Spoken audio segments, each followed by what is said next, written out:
Hello everyone, and peace of Christ all of you. Please invite your friends and let us enjoy our time, going back on time. Today our topic, as you see, is about the house of Allah. You know, the house of Allah is unique, very unique. Muslims, they have millions of videos and articles about how unique the house of Allah. As an example, if you go on YouTube, you will see Muslim making videos that birds don't do poo-poo on the Kaaba. Man, they don't. Airplanes cannot fly in the top of the Kaaba. Satellites. Nobody. It's the house of Allah.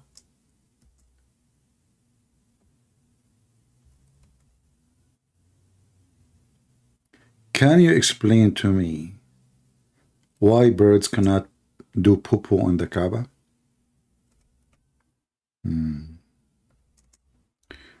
Honestly, I cannot.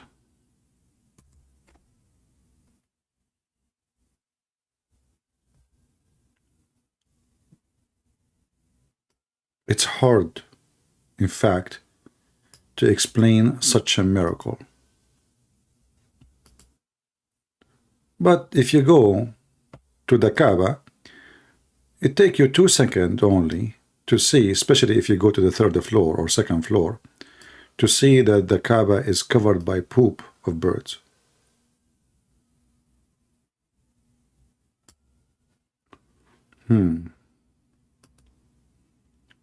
So maybe the Muslims who took this picture of the birds pooping on the Kaaba, they paid those birds in that day when they took the picture, so those birds can go and do poo-poo on the Kaaba. Otherwise, brothers and sisters, there's no way. No way. The Muhammadan, they do not even need to clean the roof of the Kaaba because of the poo-poo. No. They use a vacuum machine to take the poop, not the poop, sorry, the feather, the feather. The feather. You know, and the clothes of the Kaaba is always cleaned by Allah Himself. Like Allah, He sent angels. They have a vacuum machine. You will see them in the roof, wearing white clothes, have a black beard, have a vacuum machine, and I can even read the name. It says Hover. All right?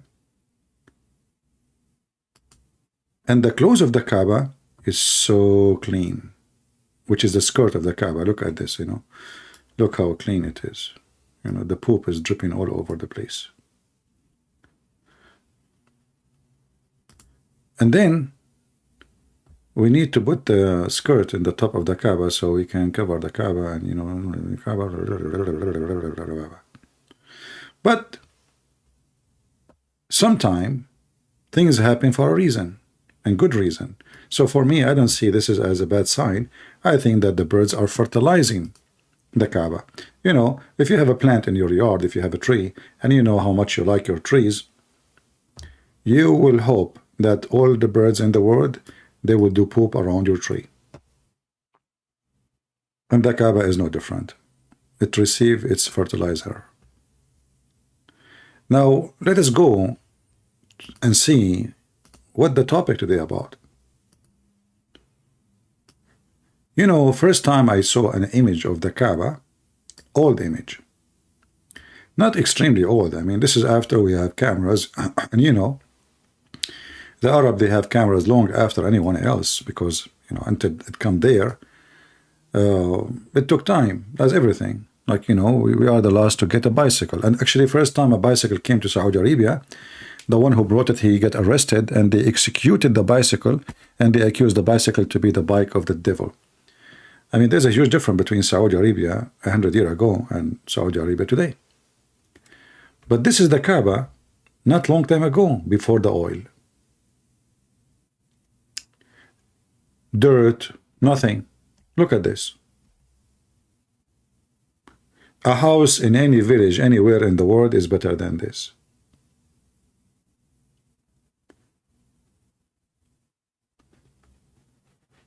And then you might ask yourself why the door is so high compared to the ground. That can be explained very easy. Because the Kaaba protected by Allah to the point it is flooded by the poo-poo. Each time, little, and this is not long time ago, you know. As you see now, they have a big building around it. It's not like now, you know, the previous picture. So they lift up the door and they lift up the floor. So, you know, the poo-poo all over. But still, as you see, the Kaaba is covered by the poo-poo. In case you do not know what the flood does, you know, this is not just a flood. In Mecca, there is no sewage. So they have what it's called, in Arabic, we call it bayyara. Like in America, they call it septic tank. But it's different from septic tank because there's no control of this thing. You know, the second you have a overflow, all the poo-poo will go all over the place. And if you have rain and you have a flood, all the poo-poo will fly like cake in the top of it. I don't want you to imagine this, especially if you are drinking coffee in the morning. But this is the house of Allah. And the Muslims, they speak about how amazing the house of Allah. Like it's located in the center of the earth. Yeah, because the earth is flat. You know? There's a dot in the middle of the earth and the Kaaba is there. They have endless numbers of videos about how amazing. And even there is a video of an Egyptian. He went to the... no, he did not go, sorry, to the moon. He said when Armstrong, he went to the moon, right when he was in the moon, he heard Allahu Akbar. He heard what? Allahu Akbar. And not only that, he saw an X-ray coming from the Kaaba, going all the way to the house of Allah. And then the American at that time, those evil American, they published this news in their internet for 17 days. I think he said 17 or 21, I'm not sure. You can check it out. But when the American, they notice that this will be a big news for the Muslim world, that there is an X-ray connected between the Kaaba and the seven galaxy where Allah house is, they said, we cannot keep this in the internet, which does not exist at that time. Because the internet at that time, it was not public domain. It was only for the army and had nothing to do. You cannot post pictures even there. So there was no internet. But anyway, the American, they published it in the internet and people, they start seeing it. And then they decide, the American, they decide to take it off the pictures so nobody can see the X-ray, which Armstrong, he saw. And even the Muslim, they start making videos about Armstrong. He converted to Islam. And there's a brother of us, actually, he's an ex-Muslim. He called Armstrong and he asked him if it's true. And he said, this is absolutely false. He never saw such a thing, and he did not convert to Islam. But if this is the house of Allah, forget about everything. Forget about how, you know, how bad the look of the house before the oil, before the marble, before the air conditioning, before the real money. I'm not going to judge the Kaaba by this, no. But I can judge the Kaaba by this.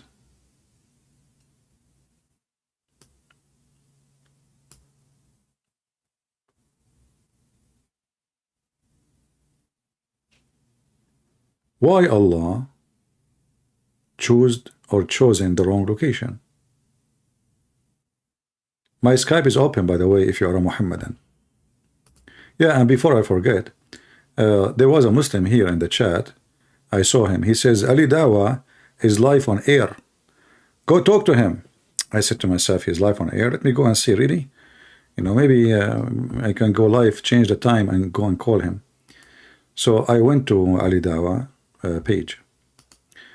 And I did not find him on air, but I found a recording, which was not long time ago, actually. And I found I did not find Ali Dawa there. I found he have two kids like him in his channel. And here it says a question and answers, Ali Dawa. Questions and answer. And then when they are live, you know, as I said, I did not join them when they are live. This was, I don't know, 5 hours ago. The one who posed the comment, it was just like 20 minutes ago. Question answer. So a person, he called them, asking a question. Even after the prayer, you can do the sujood, sahu, the sujood of forgetfulness. You can go and perform it and then and there, even after you've completed. All kind of questions, which is silly and useless. They have time to answer it. But then there's a guy after, he asked a question. What happened? Yeah, Subhanallah la yanamu la yaswa 3 times. Yeah, so he was talking about Muhammad. He did miss how many times to bow down. Have you ever heard of a prophet himself who did not know how to pray? So a Muslim told him, Prophet, hey, you miss it. He said, okay, next time remind me, okay? Oh, Allah cannot remind him. Anyway. So you go on sujood and then Salaam alaikum rahmatullah, Salaam alaikum rahmatullah, and that should be sufficient. Remember, they have all the time to answer those silly questions. Brother, I was praying and I missed the prayer. I prayed only and I made the only, etc. Can I re-pray again and get the reward, brother? The brother, yes, sure. And he started explaining to him. Now he will have a question, different kind of question. Well, actually, is it 1 sujood or 2? I usually do 2. So is it 1 or 2? I never really thought about it. No, it's 2. It's 2. It's 2. Alhamdulillah, I've been doing it correctly. Alhamdulillah. Okay. Yes. Yeah. Yes. Jazakumullah khairan. Thank you very much. Yeah. Wayak.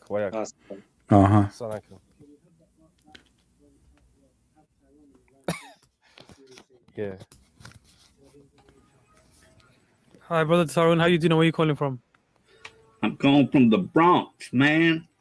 Yeah, Bronx. Yeah. Straight from New York. I want to ask the black guy, what do you think of Muhammad owning black slaves? What is it? Do you want like an honest answer, or do you? Of course. Give me a lie. What do you mean honest answer? Because there was. Listen, do you want an honest answer? Just people, hold on. Do you want an honest answer or lying answer? Muslim, because they have options.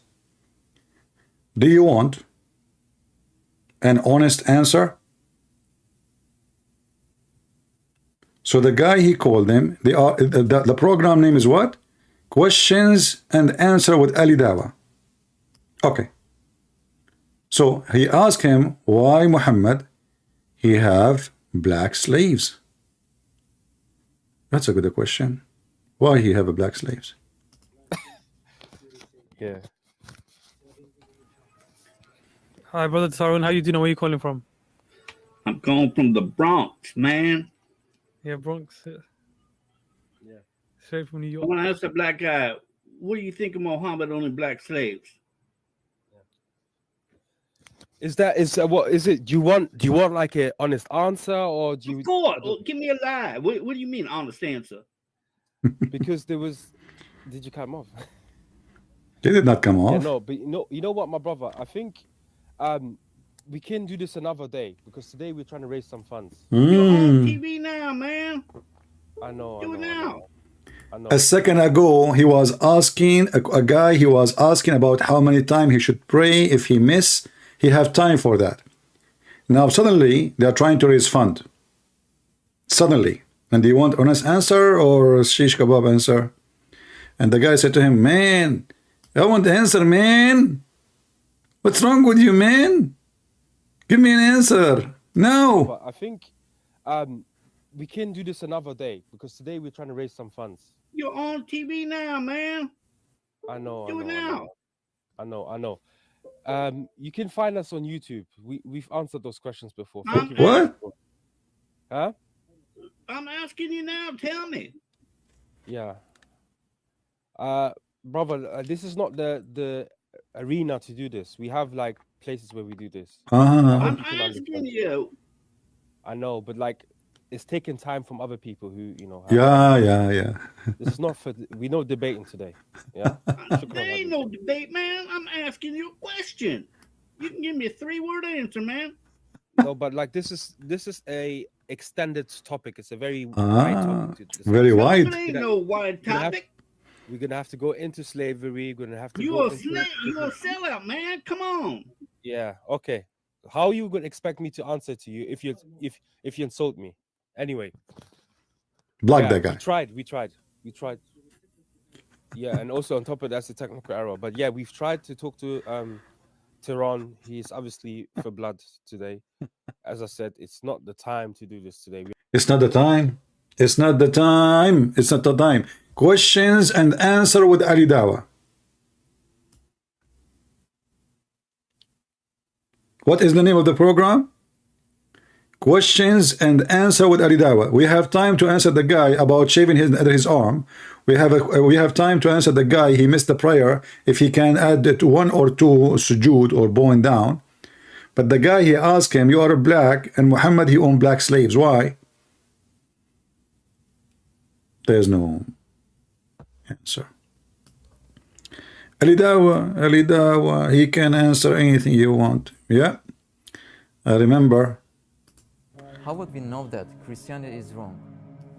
Can you debunk the Trinity in 1 minute? Are you saying disciples never met Jesus? Please be honest and answer this question. Be honest. To Muslim Abdul asking a liar, be honest when? And then Lili Dawa, he says, anything that is in the creation cannot be God. That's deep. Anything that is in the creation cannot be God. Yep, that's it. Anything in the creation cannot be God. Before I start, I want to let you guys know, inshallah. And this is the same guy. He is saying he is inside the creation. He was pressured by a Christian to explain Hadith Nuzul. He said a statement which contradicts the consensus of all of the Muslims. You mean he destroyed Islam? I mean, why Muslims don't say it? He destroyed Islam. And the guy, especially now, he is refuting himself. So the guy, he called you, asking why Muhammad owned black slaves. Brothers and sisters, we can answer the question, but not now. Not now. Now we cannot answer this question. Okay? This question have different time, different location, have different recipe. Yeah. Your hadith says Allah descends to the lowest heaven on the last part of the night. Yes. Can you explain to us what that means? Yes, sure. So, I asked him a question, he replied with another question. No, I'm going to respond. Okay, I'll answer. We believe Allah subhanahu wa ta'ala enters into his creation. He said the Lord.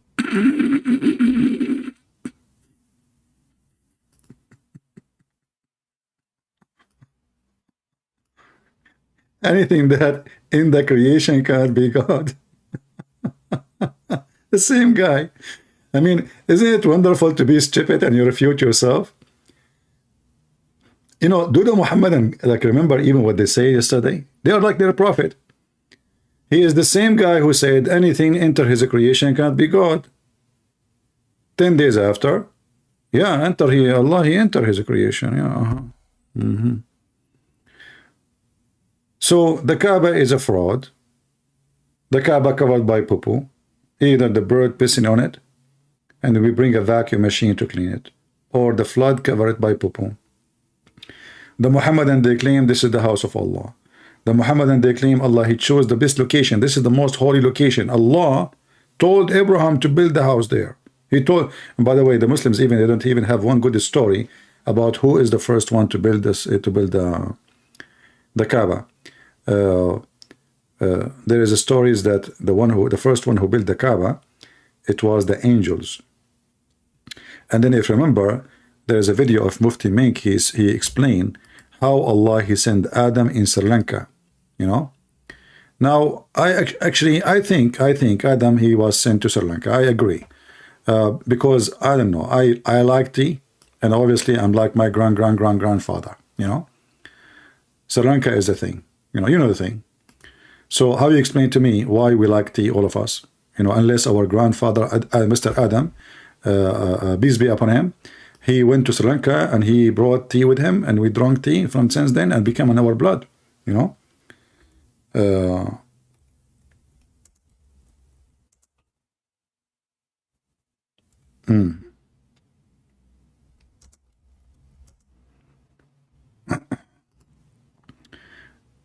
Sometime YouTube help me. I type in Arabic.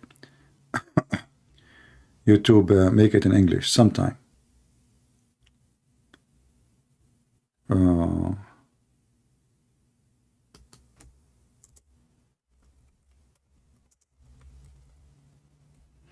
I'm still typing in Arabic. Let us switch the language.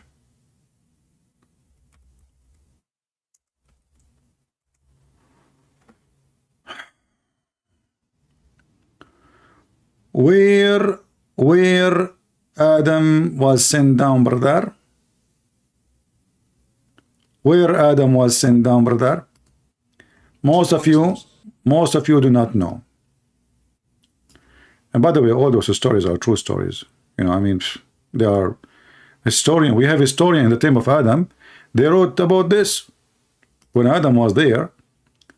You know, like Adam here, where you? They made an interview, like, you know, BBC, huh? And they said to him, Adam, where you landed when you landed?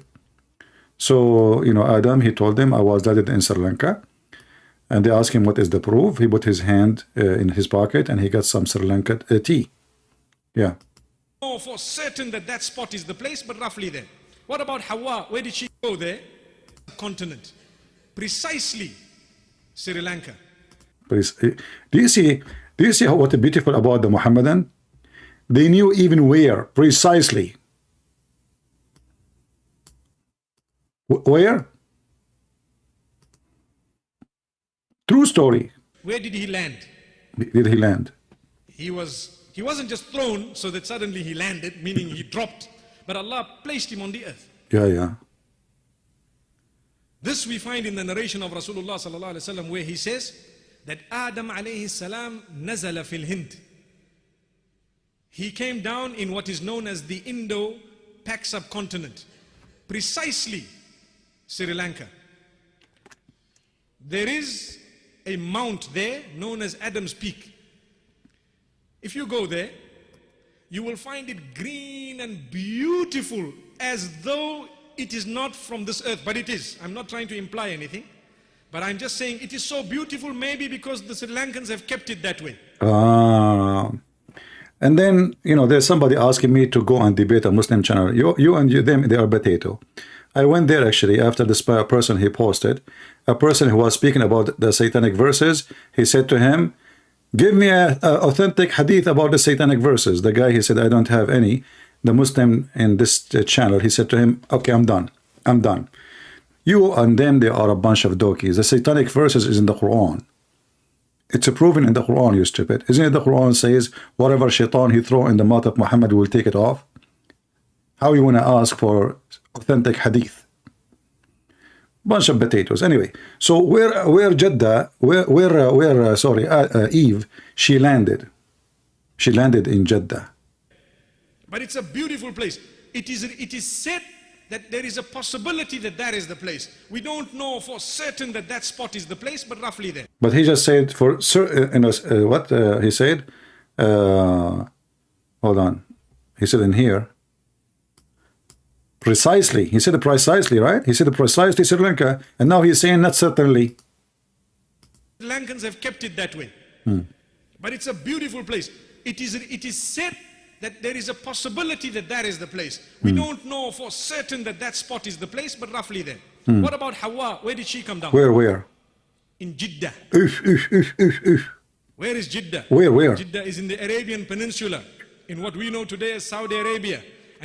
So are you telling me that Eve, she did not land in the ceiling of the Kaaba? What the heck? But there was no Jeddah at that time.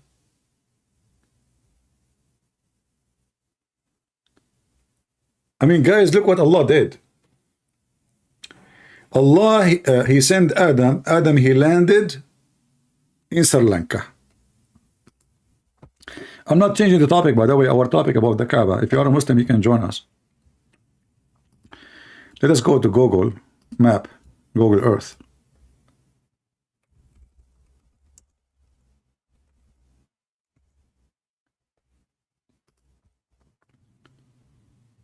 Okay. Always, you know, you notice that Muslims, they are very smart people, very well educated about geography, about precisely Sri Lanka. Precisely. Okay.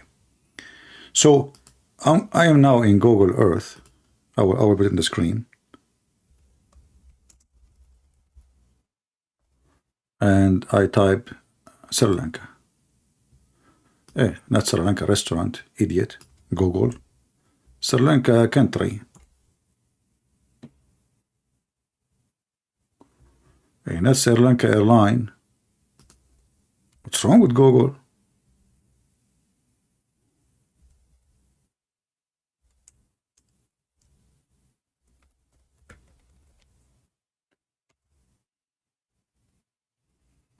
All right.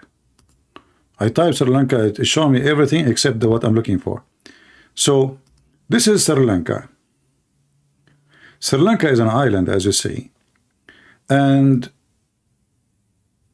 Adam, he landed there. And then Adam, he did 40 times Hajj to the Kaaba. Yes, he did Hajj 40 times.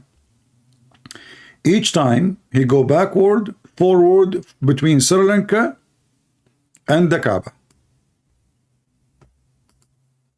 Do we have any Muslim can explain to us how Adam was able to go all the way to Mecca and Sri Lanka as an island? 40 times. Anyone? The Kaaba was in the time of Adam, and it was built by the angels. When he went there, he found 40,000 angels waiting for him in Mecca. And Eve, she landed in Jeddah, which, you know, I don't know. I mean, look, the husband is in Sri Lanka. The wife is in the other side of the earth, in Jeddah here. Look where Jeddah is. I will make a dot so you can see what I'm talking about. All right. Let me draw an arrow. This is Jeddah. Oh, well, not this one. Hold on. Arrow. Here we go. This is Jeddah. And this is Sri Lanka.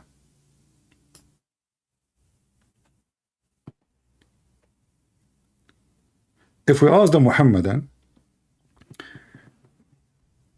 how Adam, he went all the way to Saudi Arabia 40 times to visit Mecca.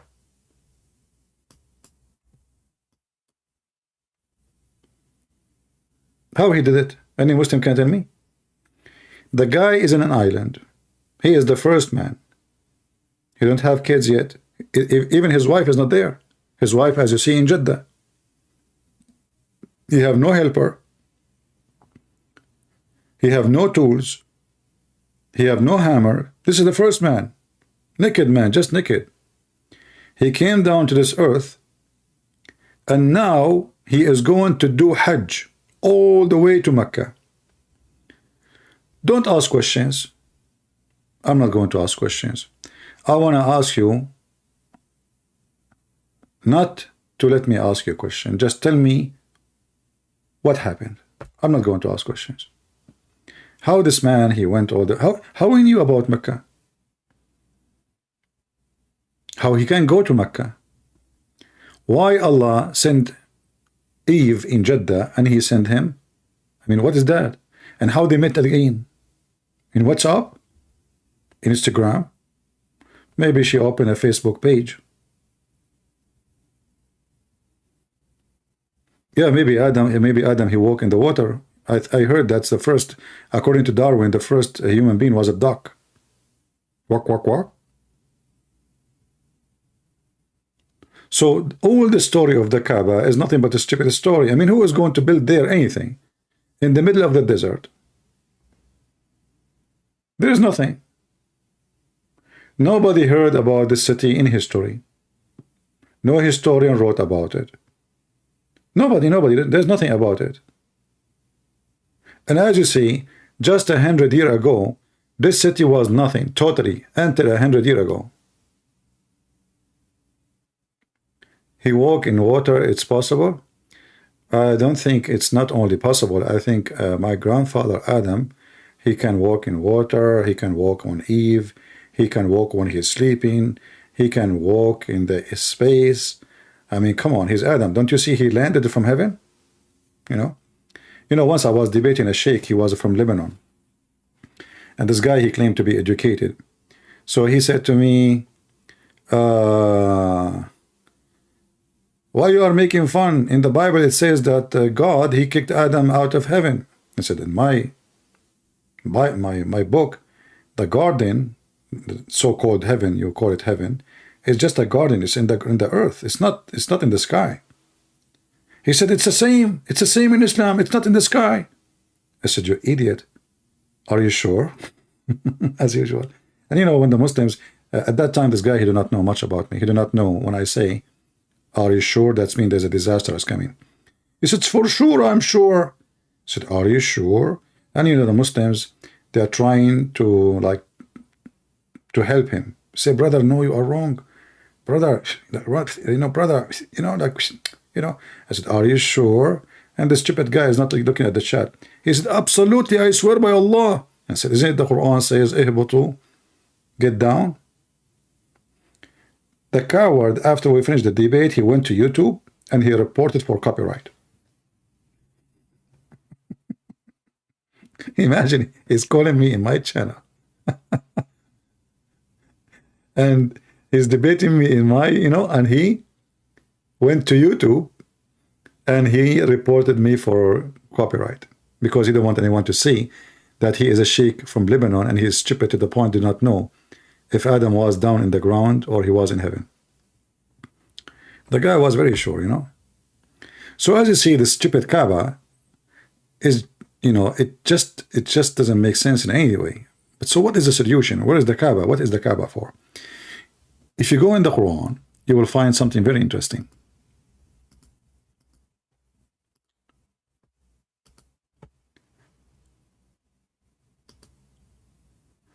You will see the Quran sometime called the Kaaba al-Bayt and sometime called the Kaaba, also called Mecca, Bakka.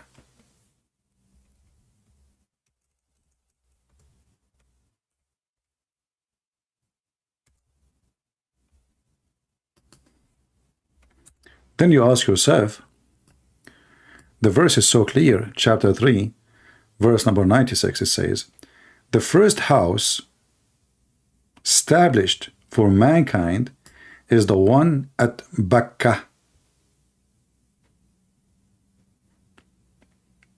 You ask the Muslims, what is Bakka?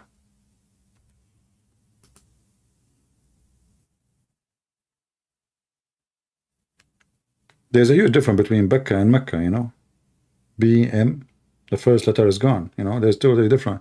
Bakka. The Muslims, they try to fix it. They say, well, this is the same in different languages, like sometimes the letter can be said, like the letter, as an example, in Aramaic, different accents. So sometimes they say Sams, sometimes they say Shams. Shams means sun, Sams means sun too. So sometimes the letter Sin become Sheen, Ish, S, But here is different. This is, Ba and M. Which language change? you know, like Sin and Sheen, they are like same letter but just adding dots when you are writing them. But this is different. Bakka is not the same as Mecca. And some other Muslims, they try to bring a solution. They say there was a mistake in the writing, so it possibly it was Mecca. The word says be Mecca, not Bakka. But that will make the Quran corrupt too, because that's not a good news for the Muslims. So the majority of Muslims, they say it's the same name. Bakka is the same as Mecca. Now there is some studies, I saw them. In the beginning, I wasn't really convinced with them, like about Petra. I saw a documentary. Like I saw in the documentary, this gentleman, he said that most of the mosques, they are facing direction of the east, which is old mosque supposedly. But the answer for that, well, those are not mosques really. When the Muslims occupy them, they convert those locations into mosque. So that proved nothing. But then there is more study done, and which is really possible that maybe they were talking about Petra in Jordan. You see, Petra, Bakka. But there is even better solution for this. In Yemen, there is a temple. It's called the Temple of Al-Makkah.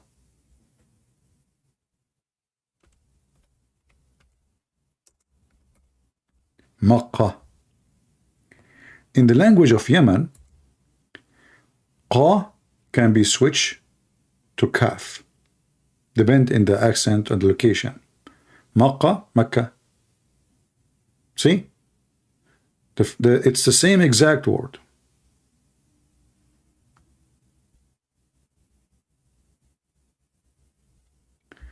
So if we go right now and we search for the Temple of Al-Makkah, we will find a lot of interesting information about it.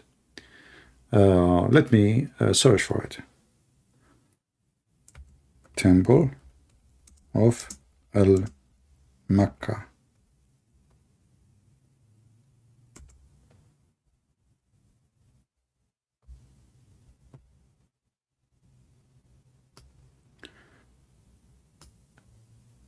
This is the Sabian temple for the moon god. For a long time, like historian, they thought that this is really a temple for the sun god. The sun god, not the moon god. But then finally, they come to agreement after they were able to read the language, the old language. It's a Sabian temple, and it is the temple of the moon god, which is Al-Makkah. Let us see.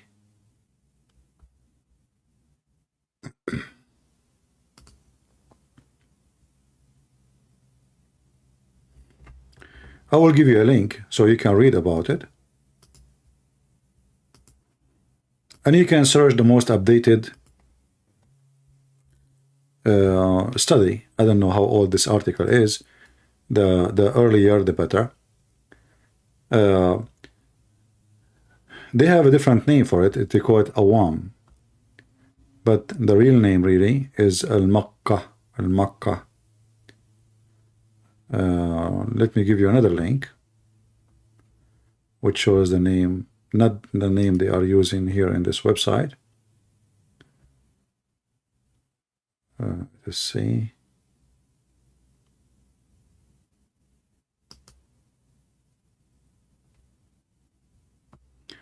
In this website here, they are saying the temple of Al-Makkah was both moon and sun god for the Sabian. What I learned really, it is just the moon god.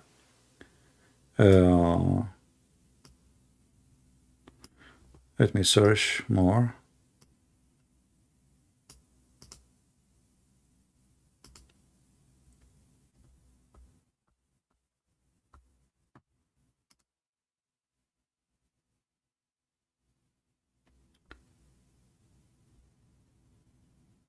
Yeah, look like here we found a book. I don't want a book.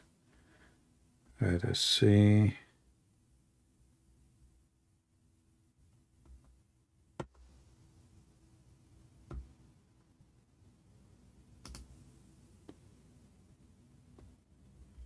Another book. I don't want book.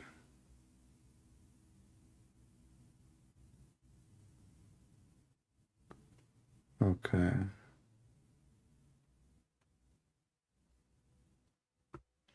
Anyway, maybe you can search yourself. This is how you search for the name, Al-Makkah Temple, you know. And here you will see Al mean just, in the old language, which is extend from the Aramaic. As you see, this is Sabian temple.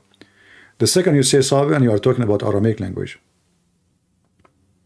The second you say Sabian, this is Aramaic language. However, those people are not Aramaic, but obviously the influence of the Aramaic religion went all the way to the point even the Sabian, they believe that the Pharaoh himself, all the rulers of Egypt, they were, especially the Pharaoh was killed when Moses, he crossed the sea, according to the Quran. That Pharaoh, he is a Sabian. This is why the Sabian, they hate the Jews. They consider the Jews the enemy of Sabiism. So this is Al-Makkah temple. And then if you go to the Mecca pictures, you will find in the Kaaba there is something called Al-Rukn al-Yamani. Let me find it in English, not in Arabic, so I can show you. The Yemeni corner, Kaaba.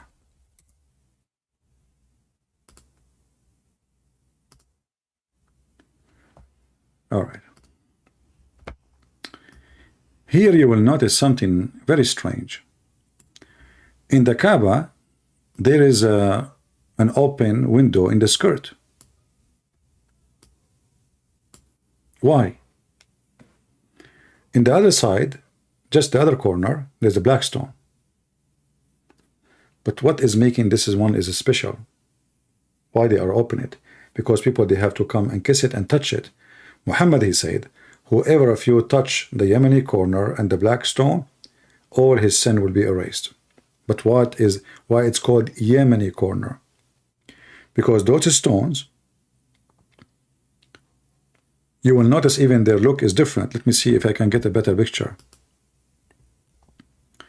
Those stones, few stones, they are inserted in the wall and they brought from the temple of Al-Makkah in Yemen. So Makkah today is a counterfeit of Al-Makkah temple. That is a huge, majestic temple. We can't even compare between it and the Kaaba, little tiny room. I mean, after all those thousands and thousands of years, if you go and check this temple, you will see how huge it is. Now, this is after all those thousands of years. What is left from it is amazing. So you can imagine one day how humongous this temple was. Not like the Kaaba, a room, just a room. Kaaba is a cube. So what people used to do, they used to go and do Hajj to this temple. The Arab, they said, why want to go all the way there? What about we bring some stones from this holy temple, we put them in the Kaaba, we build our own house, temple, small town, fit with the size of Mecca, small village, and we insert them here. And then we promote it to people around us. They come and they touch it and they pray around it. And it works. People start coming.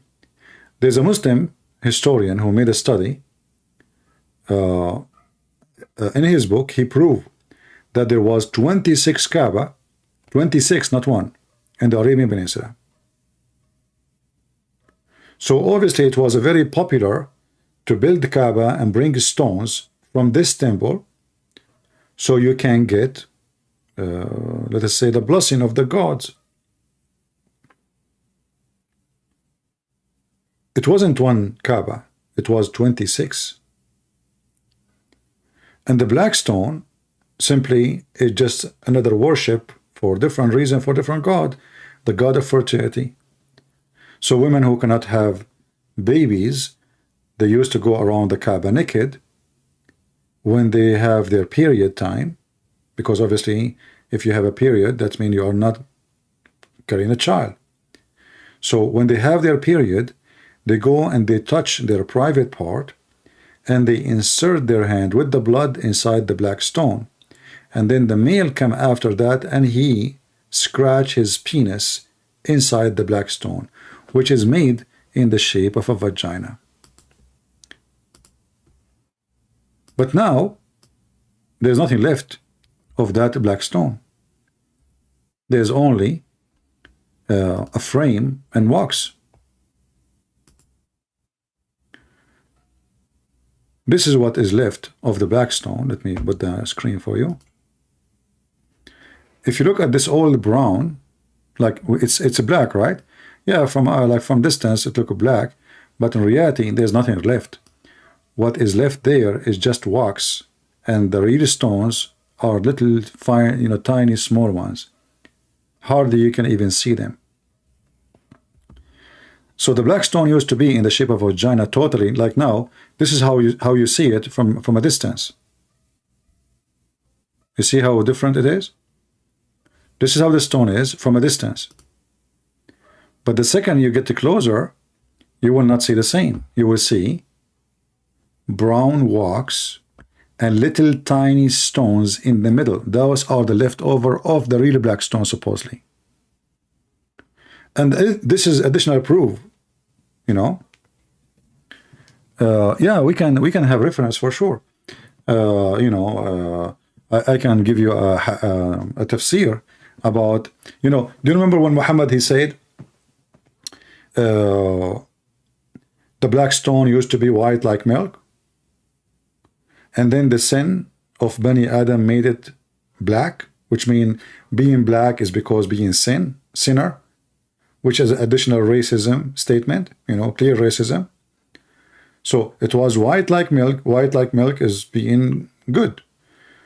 Black is sin, but is the black stone sin? No. But because, you know, you cannot have a baby because you are committing sin. Why? Allah, the God of the fertility, Baal, he will not give you a baby because you did something wrong. So what do? You go around the Kaaba, you walk naked, you touch your vagina, you insert your hand with the blood in the thing, in the black stone, and then your husband or your whatever partner go after you. He is naked too, and then he insert his penis in the black stone, and then Allah will bless you with babies. If we go in the hadith here, we will find the following. Even the Muhammadan could not hide the truth that the Muhammadan used to go around the Kaaba naked. Totally naked, not like no bikini.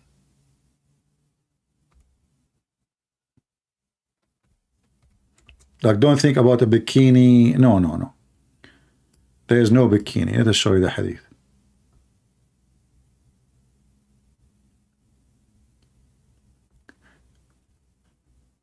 This is why in the judgment day, all mankind, they will meet Allah naked. You cannot meet Allah wearing your clothes. This is a very early pagan practice. You have to strip totally. This is a nude religion. Nude, literally. As you see here, what is the name of the chapter? The book of pilgrimage. Okay, what they used to do. The people of Quraysh, the Arab, they used to go around the Kaaba doing tawaf, naked, nudity. In the state of what? Nudity. And then you need to ask yourself, what was the religion? Make somebody, what exactly is the religion they are practicing?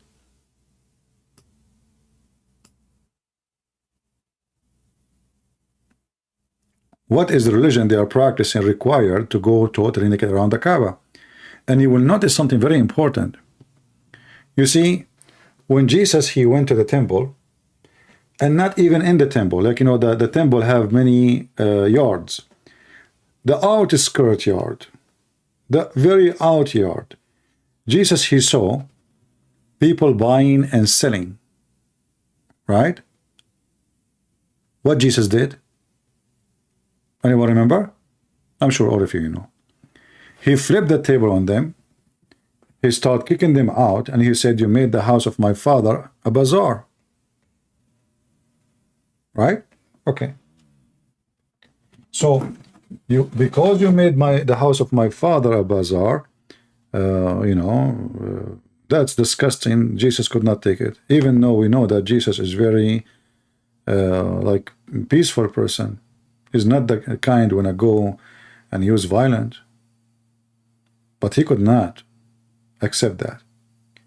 You will notice not a single time Muhammad in the whole Quran, and I want you to take this note, very important. In the whole Quran, not a single time Muhammad, he said something against it. Are you with me? Isn't it strange? I mean, Muhammad, he made verses about correcting the year. You know, like the Arab, they correct the year because they are using the lunar calendar, which is correct to do. Because the lunar calendar, if you don't correct it, the calendar will be messed up. This is why the Muslim, they celebrate Muhammad's birthday sometime in June, sometime in February, sometime in July, sometime in August, sometime in October, November, because the month keep moving, because Muhammad, he forbidden that.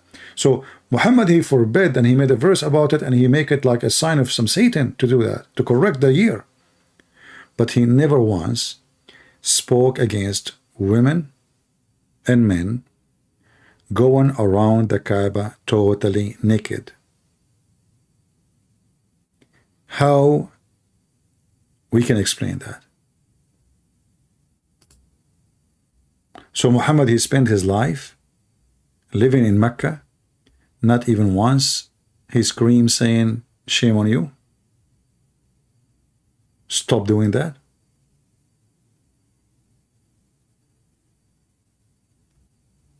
It doesn't make sense, right? A prophet of God, he never get upset once.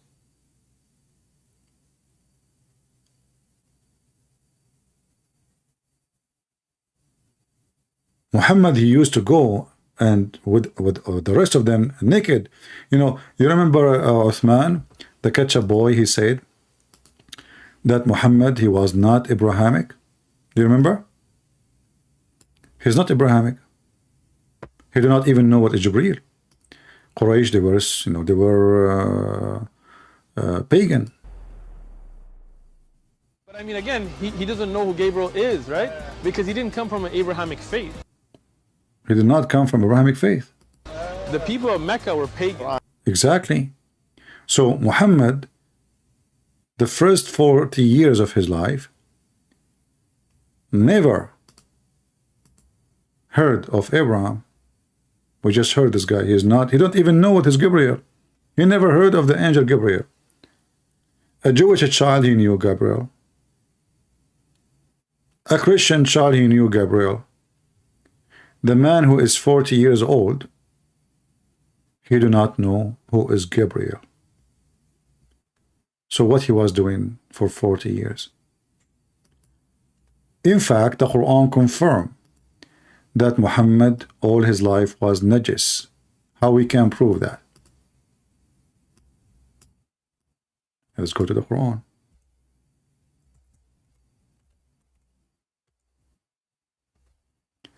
Chapter 108, which supposedly actually in the beginning of the Quran, not the end, but now they have it at the end. Look what the verse is saying. This is the Muslim translation. We can change the translation. You will find different meaning. Totally different meaning. However, you will notice here that Allah is saying to Muhammad, we gave you something, it's called Al-Kawthar. Now the Muslim, they translate saying Kawthar mean river in paradise.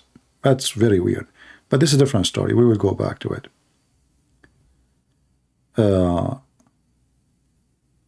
Muhammad, he promised Muhammad something, and then he is saying to him to go and do sacrifice to him only.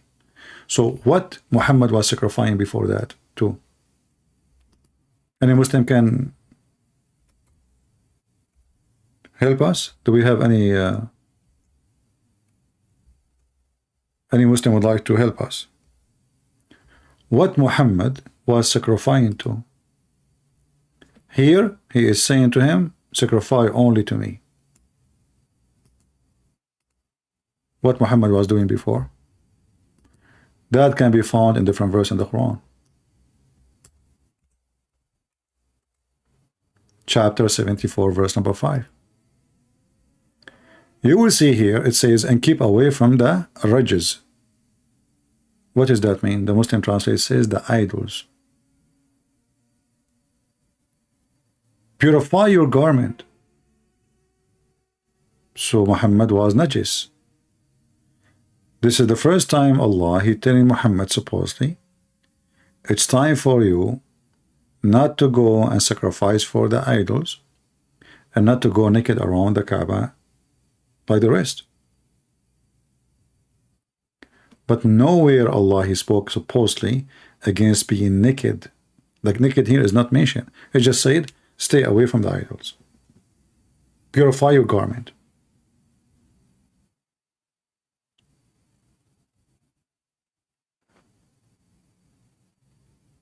This is supposedly actually the first verse Muhammad he received, the first chapter. Some Muslims, they say it is the one where the angel he squeezed him. But you will notice here that this is speaking about Muhammad. He is like covering himself with the garment. And if you read the story, you will see that when the angel appeared to him with 600 wings, Muhammad was extremely terrified, and he went to his wife and he told her, cover me, warp me, what's wrong with me? And then Muhammad, he received this. Arise and warn, because he can't even scared, terrified. You know, say Allahu Akbar. Your garment, purify why it's dirty. What happened with the garment? And keep away from the idols. So I will not say to somebody keep away from the idols unless he is an idol worshipper. Correct? Why I want to say to him purify? You see, I purify, that means you are not clean. Stay away from the idols, that means you are following the idols.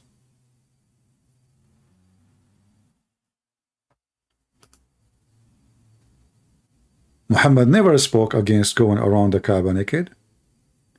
Never even mentioned it once.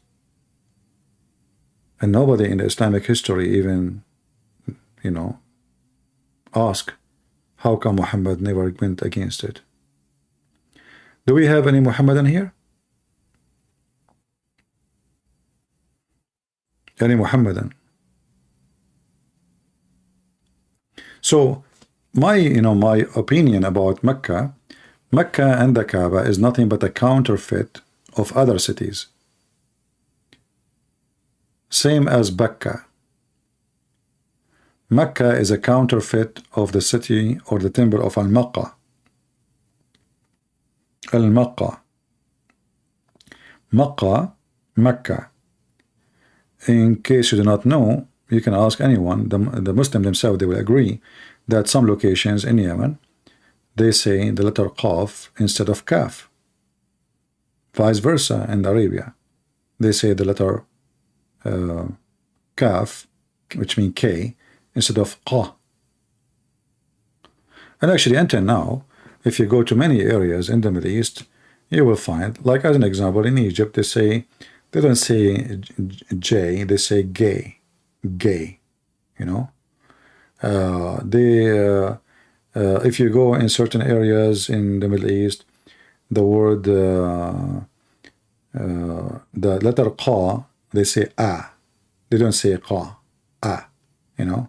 It's just to, let us say, to make it more acceptable, like, you know, Qa, you know, it's disgusting, like, you know, Qa. So they make it ah.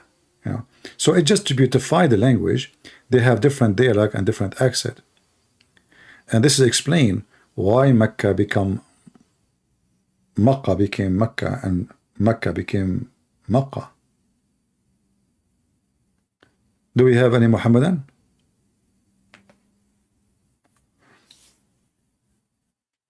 You know, I cannot confirm about the Kaaba was in Petra or not, but for sure, the study made by a professional Muslim confirm that there was 26 Kaaba. 26. Not one, not two, not three, not four. When Islam came, they destroyed all the other 26, so Mecca will be the only one competing. Because you see, it's like Las Vegas. You know, if you have other Kaaba, people will not come to your Kaaba. Why do they want to come? It's like the mall. At that time, it's a mall. It's a religious mall. It's a religious mall. At the same time, you can buy, you can sell. You know, there's even the Muslims agree with that. So every town they build a mall called Kaaba, and they bring to it things which is religious, so that will attract all religion. Even the Muhammadan, they agree that around the Kaaba there was 365 idol according to them. Why they have all this variety of idols, not only like 2, 3, 4? Because you know it's a bazaar. The more idol you bring, the more choices there is, and the more business we do. In fact, even visiting the Kaaba, Hajj, like now they do, the Muslims, they do Hajj and Umrah, etc. All of this was for money, and even the Quran confirmed that. If you go to the chapter of At-Tawbah, in chapter 9, verse number 28, it says that non-Muslims are dirty, filthy, najis. But if you read carefully at the end of the verse here, it says, and if you fear poverty, Allah will enrich you, if He will, out of His bounty. And right away Muhammad says, attack the Christian and the Jews and force them to pay money. The verse after it. So the jihad was not really done for the business of Allah, but it is for the bounty, for the money. Are you with me? It's in front of your eyes. So now they forbid everybody from coming to Mecca unless he's a Muslim. But now Mecca will die. The purpose of the Kaaba is to bring everybody. And now if the Muslims only who live in that area, they are in control of the city and nobody can enter it, they have a business problem. So how we can solve it? Right away Muhammad, he gave command to attack the Christians and the Jews and steal their money. So Allah will enrich you. Do you see it? If you fear property, Allah will find a solution. That's Muhammad. Let us attack the Christian and the Jews, take their money. And Muhammad, he knew very well that those people are worthy.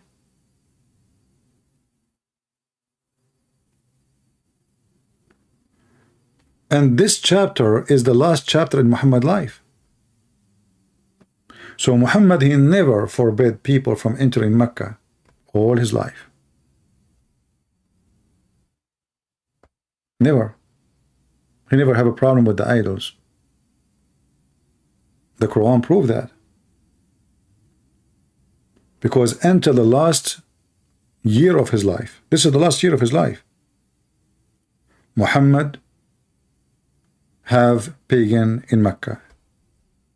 People going naked around the Kaaba.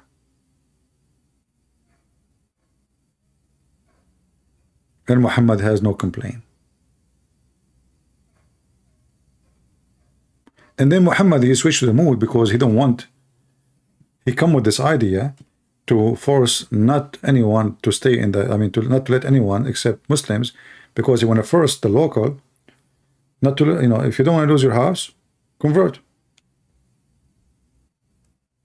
Convert so you can stay. Okay, we convert. That's it. He took over the city. Convert, you can stay. No more mushrikeen.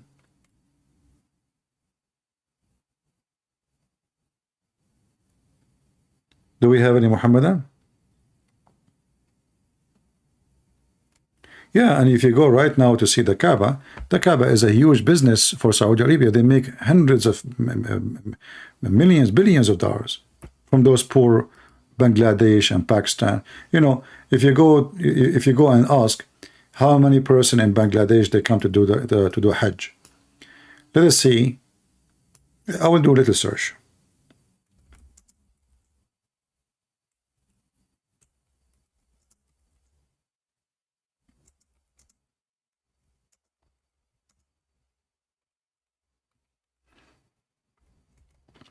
How many people did Hajj from Bangladesh?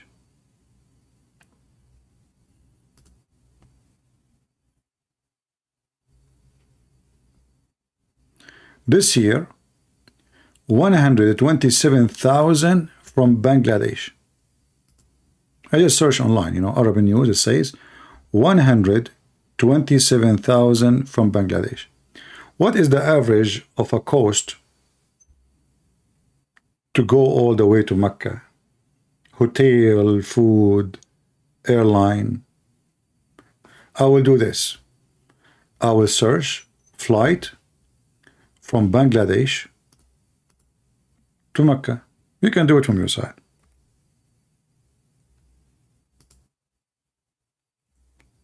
Flight from Bangladesh to Mecca.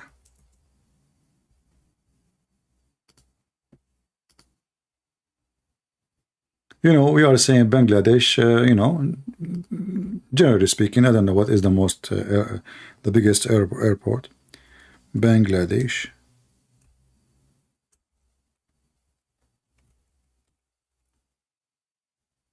Dhaka to Mecca.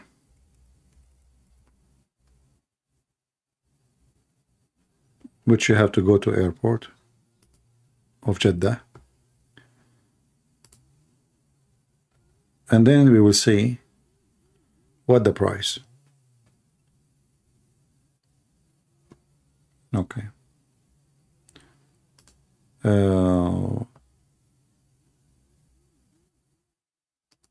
Let us see. An average of $1,000.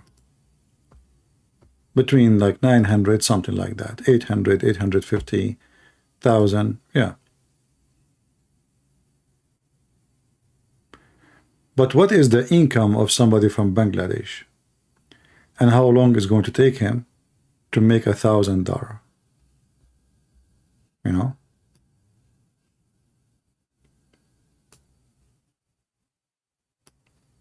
This is just for the airplane.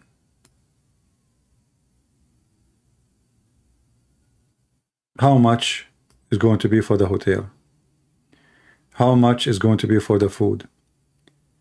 How much is going to taxis, buses, buying gifts? Because, you know, when you go to Hajj, you know, you have to buy gifts for everybody in the family, like from the Holy Land, you know, like rosary, you know, etc. They call it in Arabic masbaha. All kind of stuff. You bring water of Zamzam with you, you know, which is not really Zamzam. I mean, it is really a lot of money. So if we say now, you can use your calculator. If an average person in Bangladesh, he need to spend, I mean, at least $3,000, at least, you know, $3,000. This is just for Bangladesh. This is just in, you know, like for the Hajj. 3,000 x 127 or 28. Let's make it 127,000.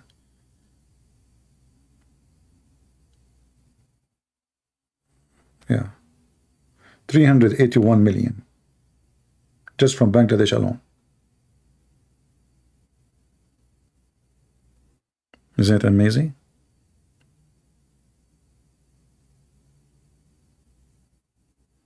This is if it's only 3,000, which is not cannot be really the case. and then Indonesia, and then you know, Pakistan and India, and so this is a treasure, a lot of money. Imagine if we can force everybody to come to Las Vegas. Las Vegas will be, you know, making money like crazy. And then if you go right now, compare between the pictures of the Kaaba in the time of Muhammad and the Kaaba right now, you will see 7 stars hotel, not only 5 stars hotel.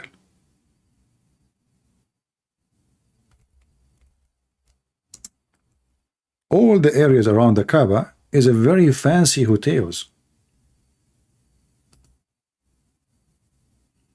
So who can afford to stay there? There's people who can afford it. The cheap one, I mean the poor one, they will go maybe and they will rent a tent. You know, look at those hotels. Look at this. They're trying to copy the one in Big Ben in England, Mr. Bean. Look at the buildings around. You know how they are growing tall, high. But this is what happened. This is what the oil does.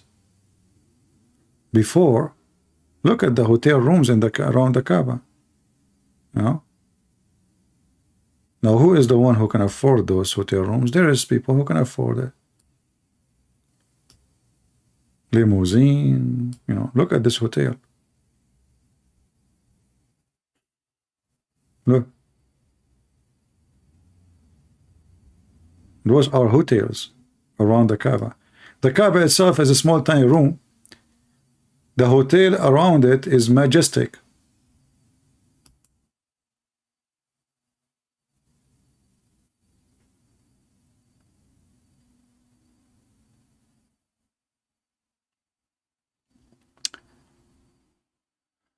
What do you think they are getting out of it, Christian Prince? Money. It's a business, as we showed you from the Quran. All is about business. This is not about God. What God? I mean, you see, do you need to go to meet God somewhere? Just ask yourself. You know, Jesus, he gave us the answer. If you want to pray, go to your closet. I do not need to go to Jerusalem to pray to God or to get the blessing of God. I can go to see where the Messiah was, where they crucified him. Fine. But I do not need to go to a place so I can be granted heaven. Muhammad, he made it clear that if you touch the black stone in the Yemeni corner, it erases your sin.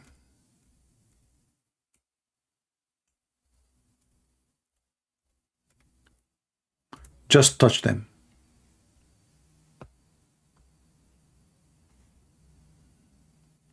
Let us see.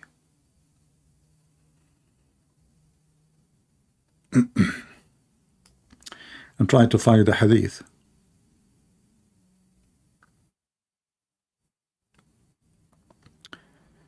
If you touch the black stone in the Yemeni corner, you see here, all of this is about, you know, when you go to the house of Allah, how your sin is forgiven. Same, you know, how your sin will be forgiven. So like Muhammad made it clear, you have to go, you know, it's a must to go. At least he make it clear that at least you do it once in your lifetime, at least. But what make it even more horrible, he claimed that if you touch the black stone, let me turn off the screen so I don't blind you with scrolling down.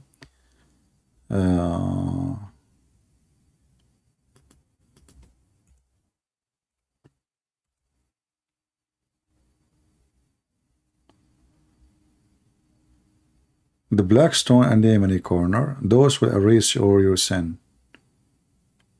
Here we go. We found it. And this is nothing but paganism. Like it's saying touching a statue will erase your sin. Because at the end of the day, those are just rocks. O Abu Abdurrahman, a person asking Abu Abdurrahman, why do I only see you touching these two corners? He said, I heard the Messenger of Allah say, touching them erases your sin. Do you see it?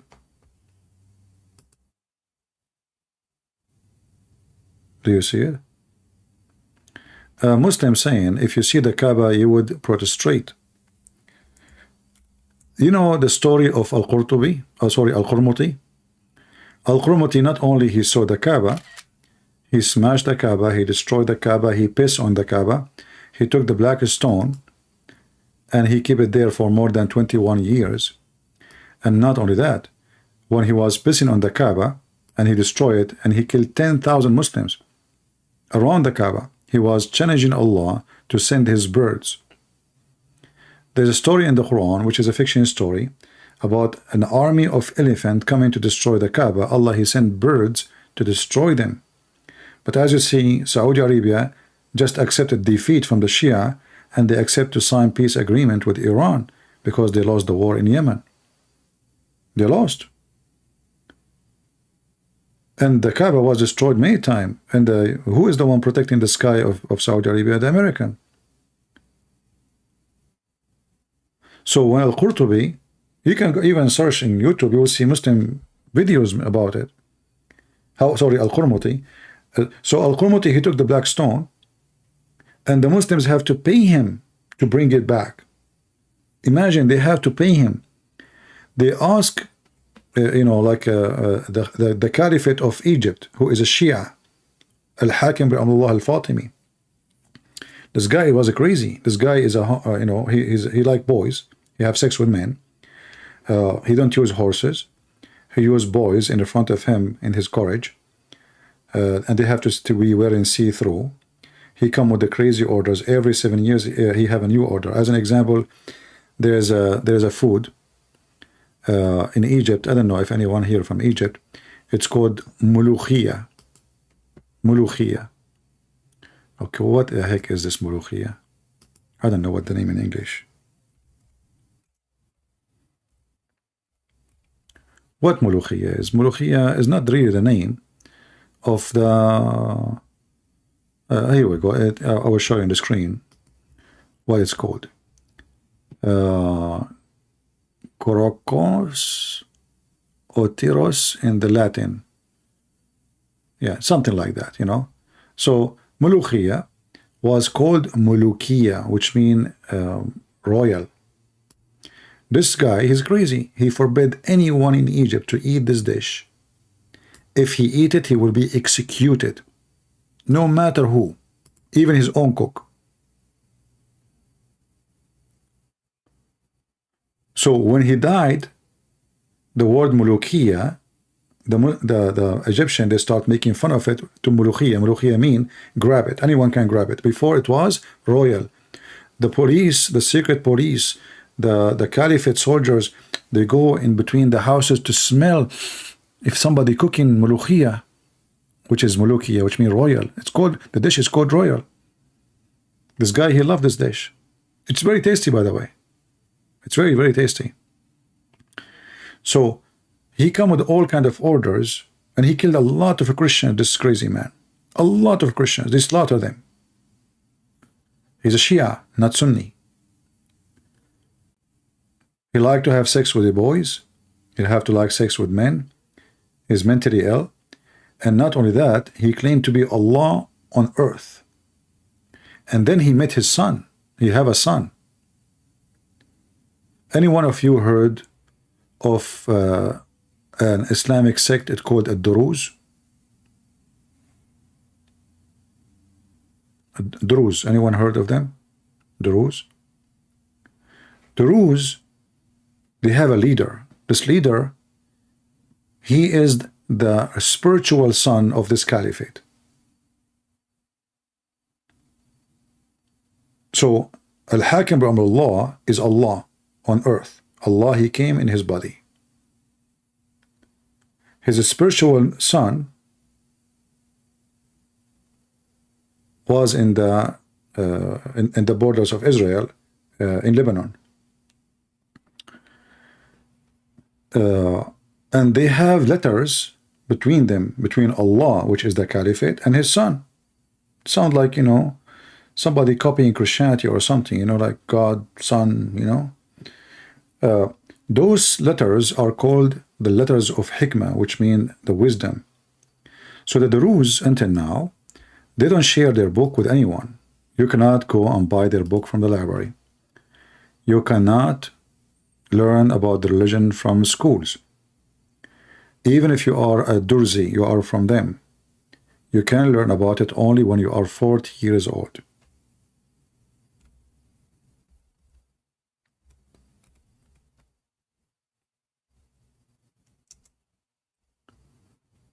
Let us see if I can find you some English source, maybe.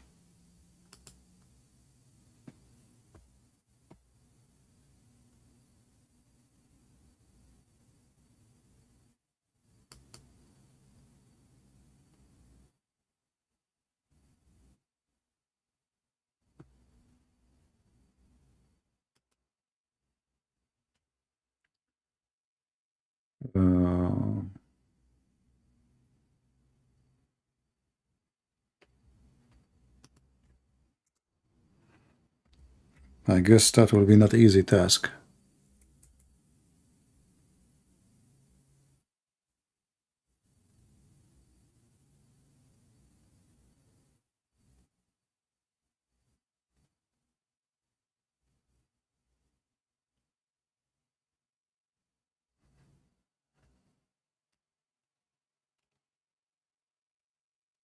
Let me try something. Maybe we can find their book. Finally, somebody scan it.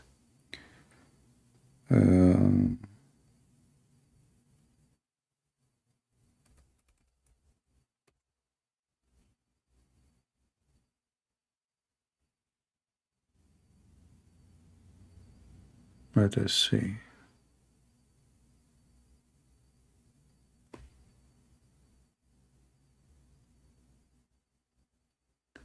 I see many printed books about them, but I don't think any of them is really the book itself.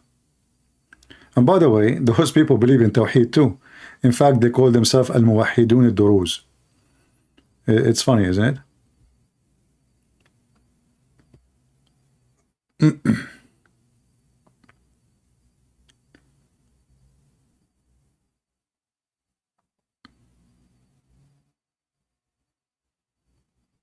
Yeah, you know, I found many books, but none of them is really what I'm looking for.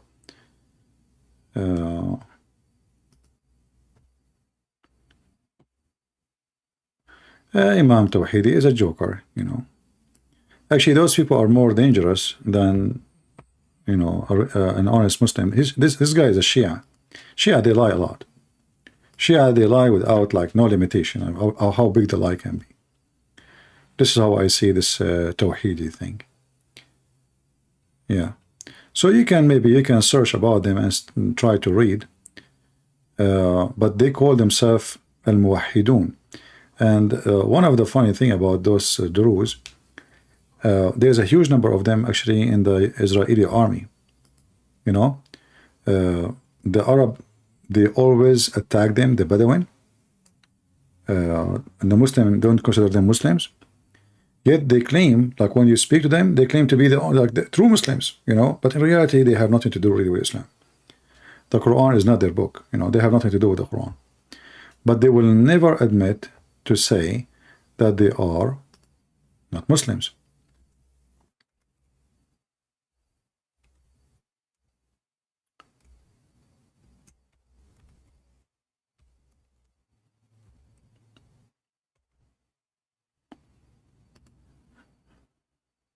And you will see how even they dress differently.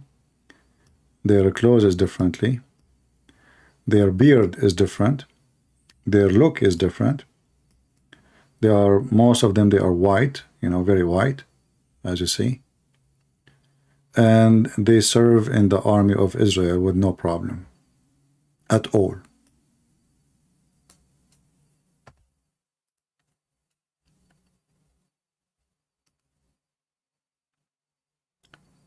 Anyone have a question? See, this guy is holding the flag of Israel.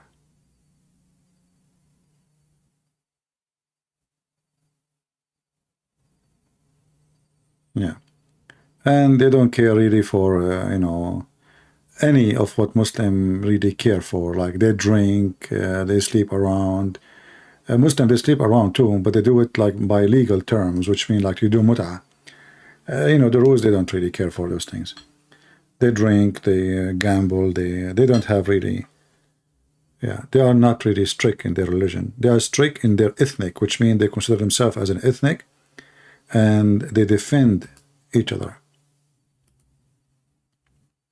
And Israel, you know, Israel used them very well, you know, in their war with the Arab.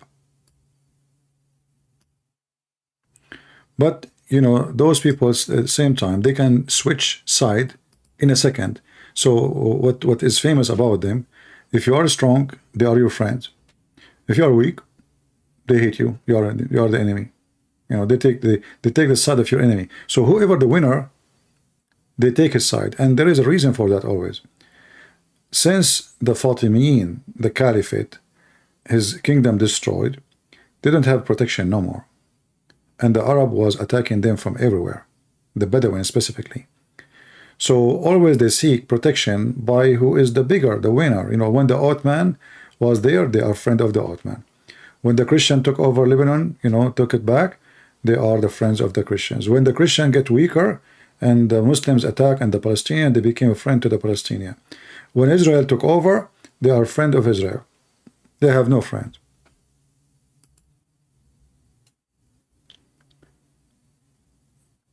Do we have any why all old? No, those are the, you see, okay.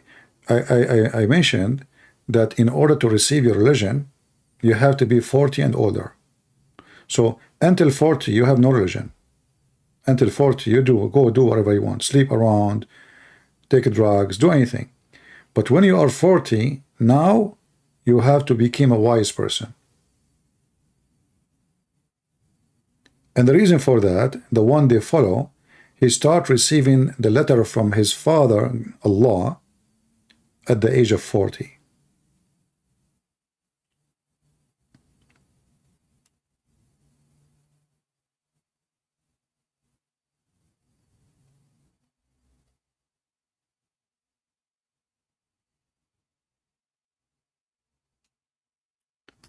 Well, you know, the rules, as I said, they are, but if the Israeli get weak, the rules will be against you. They will take a side of the Palestinian. Depend who is, like in Syria, the rules they love, you know, when the president in Syria, they thought he is going to collapse, that the rules against him. They notice, oh, he's coming back, he's going to win, they are with him now. That is the, you know, like they don't have really, they are not a friend to anyone. Even the Muslim, they say, that the rules are very when they will, like when you come to their house, they are very, very, very welcoming. They have a very nice reception, let us say. They make you feel like, you know, you are really welcome. But in the Middle East, they say, eat in the house of a Muslim. Hold on, no, I forgot. You know, this is something I learned since I was a kid. So I need to remember after all those 100 years, you know, since I was born, 200 years ago.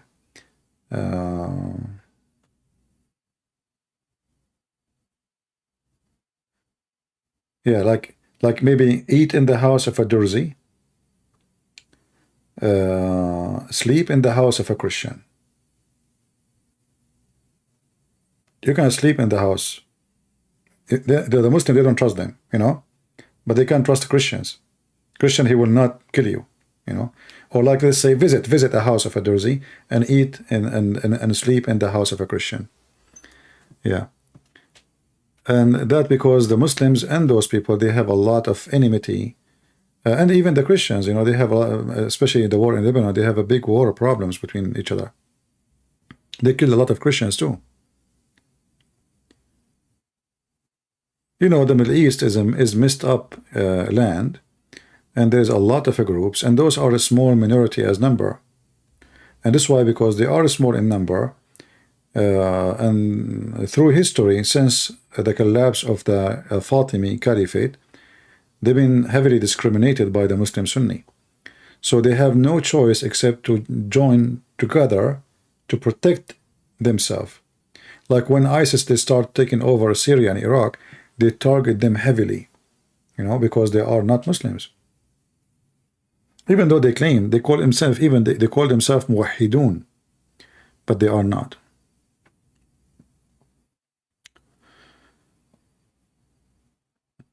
Do we have any Muslim here?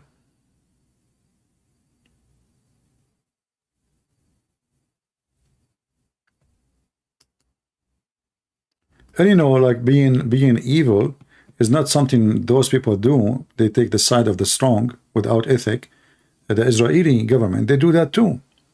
The Israeli government, they take the side of the evil one for the sake of their benefit. As an example, when the terrorists in Syria, they were fighting the Assad and Iran, Netanyahu himself, he was visiting them. They built even a hospital for them in the borders. Imagine, to the terrorists. Yeah.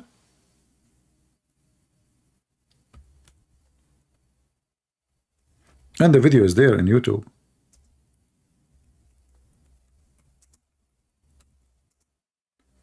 And what they say in the news, they say those are Syrian rebels. But all of us, we knew those are terrorists, you know. What's Syrian rebels? As you see here, this is Netanyahu, who is right now the Prime Minister of Israel. They built a hospital for those terrorists.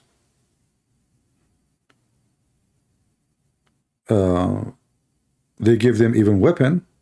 They support them. The Syrian army cannot chase those terrorists because they are protected by Israel. You know.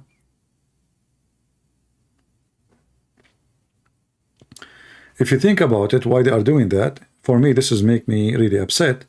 But for them, they say, okay, those people are fighting the Assad and the Iranian, the Shia. And whoever, you know, let them kill each other. You know what I mean? Why we don't go in war? Let them burn Syria. They are our enemy. So let us say the Israeli government, they were fueling the war, so the enemy will be destroyed. This is their view and the logic. For me, I believe this is evil. Because remember, this is what the American did. The American, they supported the Mujahideen, literally Mujahideen, the terrorists, in Afghanistan to fight the Soviet Union. When they finished with the Soviet Union, what the Mujahideen did? They attacked America. So you think you can use the devil for your benefit? The devil is the devil. He will bite you. It's like somebody growing a snake big and think that the snake will be his pet. Snake will never be your pet. It's a snake. Why Islam teach Jesus as only a prophet? And Hamza said Satan cannot lie. Please kindly, who is Hamza? Who is this guy, Hamza?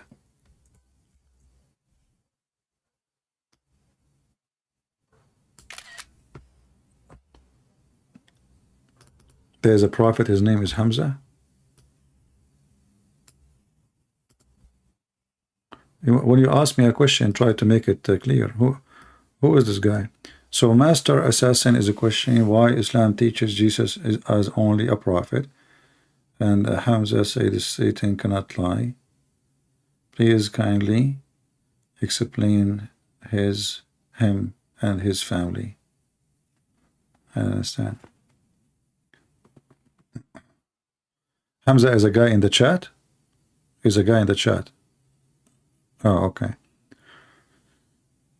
Well, first of all, the Bible says, who is the Antichrist? Is the one who denied the Son and the Father, correct? So all of Islam simply is an idea to replace Christianity and to place the Christ. Muhammad, even he changed his name from Qatham to Muhammad, which means the praised one, because he don't want you to worship Jesus and don't want you to follow Jesus. He wants to replace Jesus. That is the devil. So Islam, there's no question for me. It is a satanic religion established by Satan. Hamza Deen, okay, I don't know. He said Satan don't lie. Well, at least Satan in Islam is more honest than Allah. As an example, the Quran says Allah lie. Allah all over the Quran saying he lie. If you go in the Quran, you will see it says that Shaitan, he told Allah, when you lied to me, when you deceived me, when you tempted me, when you made me go astray, according to Muslim translation. But in Arabic, actually, it says أغويتني. أغويتني. If you ask the Muslim, man huwa al-ghawi, they will say to you, the criminals, the filthy, the one who is opposing the teaching and the guidance of Allah. But the Quran says that the one who made Shaitan, Allah, he misled him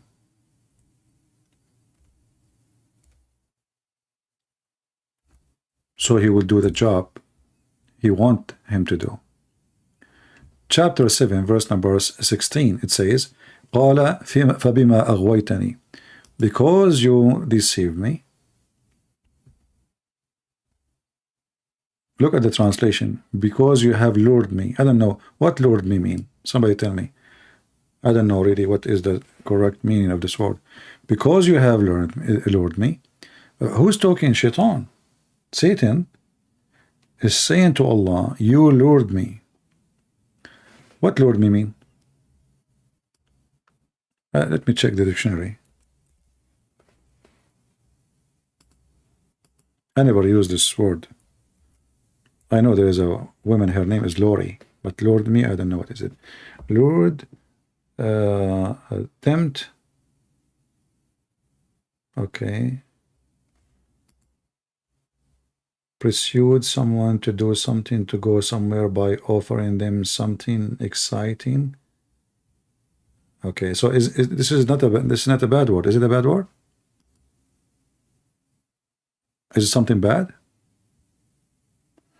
Yeah, but if it's not bad, this is a false translation, because in Arabic it says aghwaytani, which means you did fool me, lie to me, tempt me, to mislead me. All those together, you know. Let us change the translator. This is chapter 7, verse number 16. Let us go to Hilali.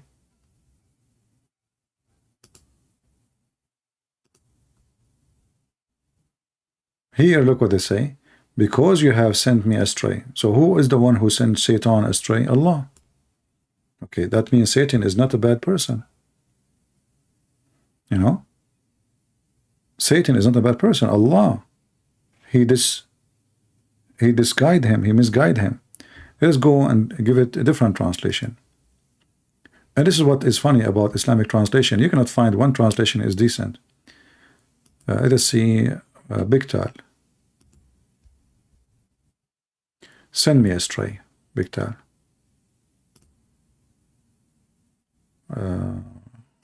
Darwish. You caused me to go astray. Okay, let us take this one. Because if we keep moving in this translation, it's endless and they lie. Even this one, they are lying.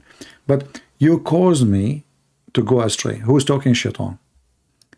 So how Shaitan become Shaitan? According to the Quran, Allah caused him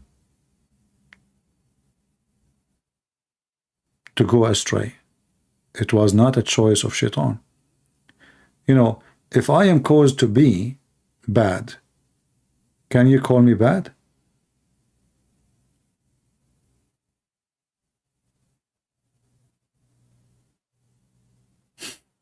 You know what I mean? If somebody fooled me, if somebody misled me, that means it was not my intention. Right? So Allah, He caused Satan to go wrong, to be bad. That means Allah is Satan.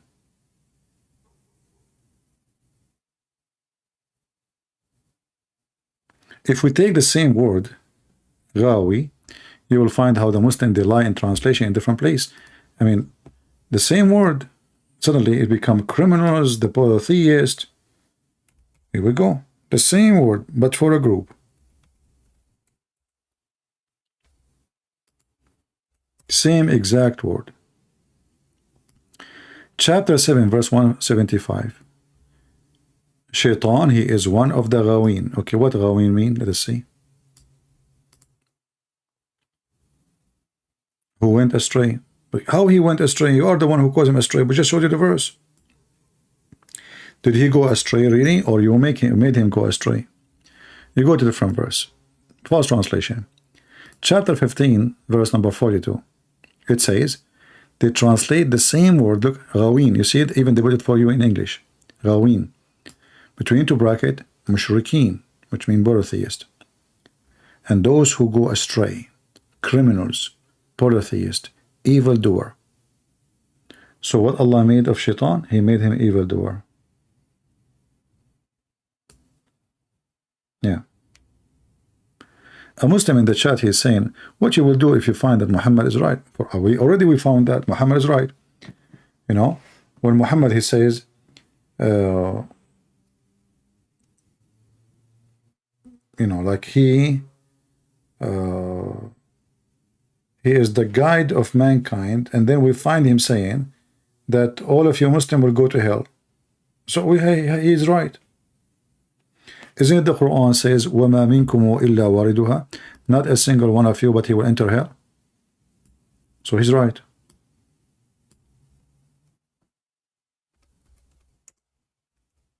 Already we found that Muhammad is right. I found many things about Muhammad, he's right. You know?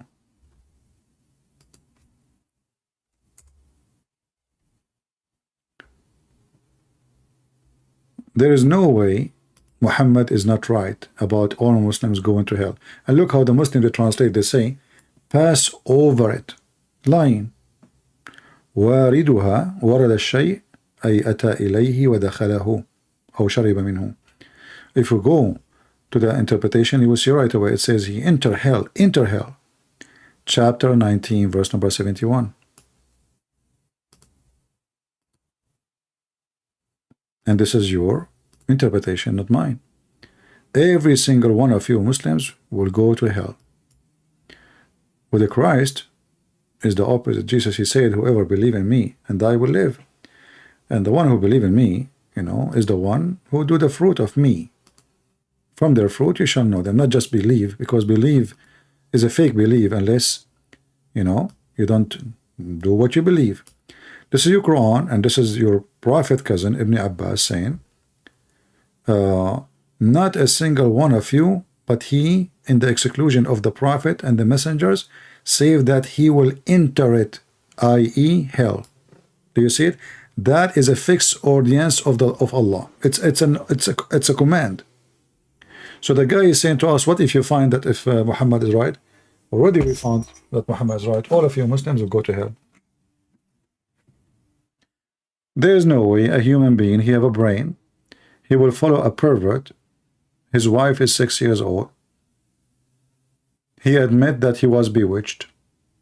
He admit that he was controlled by the devil. He admit that he received command from Shaitan. He admit that he fabricate Quran. Even when he have sex, he imagine himself having sex. He admit that he received satanic verses. I mean, name one thing for me Muhammad did not admit. And when he get married first time, he drunk the wife father to make him think that he married his daughter to him. So even the first act Muhammad did in his life, it was a fraud.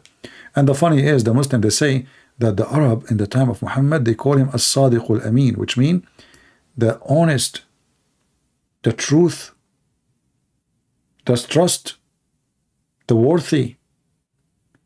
But in their book it says the guy and his wife, they drank the father of Khadija to made him believe that he married her to him. Even his first marriage is a fraud. What kind of a decency this person? And isn't it alcohol is wrong? It turned to be that Muhammad could not be married to Khadija, which she made him a prophet later by the money, except by alcohol. Do you see how the alcohol was a great help for Muhammad? The wife, she drank her father. She invited people from Quraysh, the tribe of Muhammad.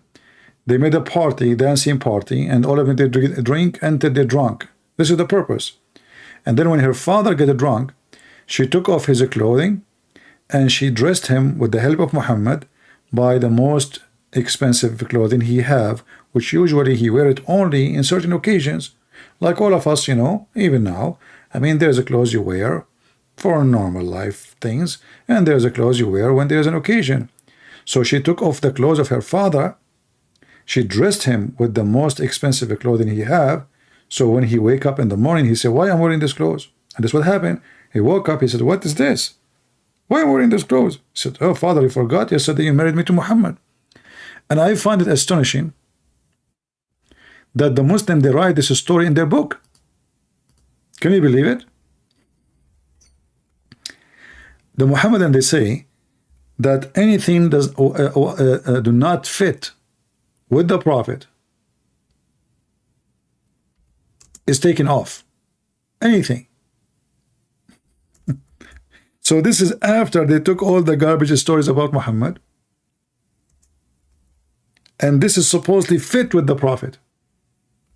This is telling you that the Muhammadan, they never thought about such a story as something filthy. This is just to show you, I'm not making things up. Here we go. This is islamweb.net, very Islamic website, sponsored by the terrorists of Qatar. This is the book of As-Sirah Nabawiyya, Ibn Hisham, volume number 1, page number 239. I will give you the link. You can use Google translation, and you will see how oh sorry, this is another one.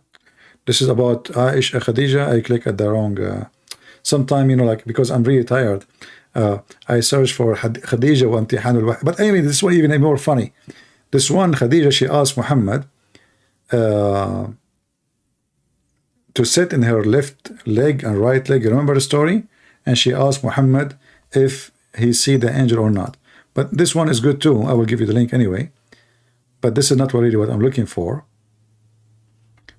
Let me give you the link. Very funny story. Khadija, she confirmed to Muhammad that the one he see is an angel by doing striptease.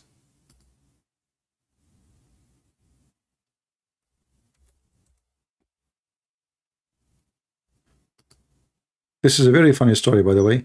And the funny is, the Muslim, they call it Imtihanul Wahy, which means the examination of the inspiration of Allah. Examination.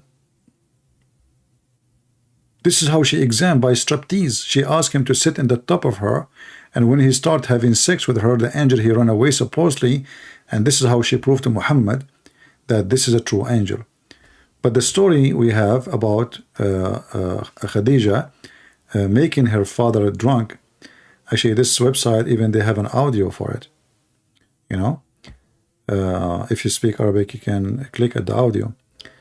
But let's see if we can use Google translation. The hadith is in the right side of the page.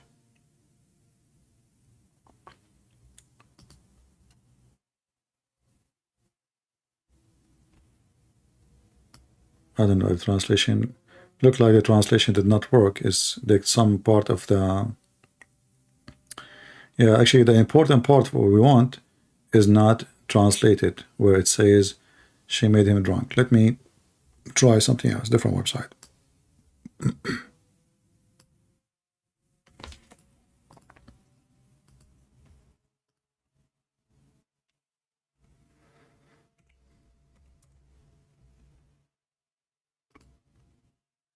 Okay, we found it in the same website, islamweb.net. Here we go. So this is the book of Musnad al-Imam Ahmad, volume number 1, page number 312. And let me post the link for you guys.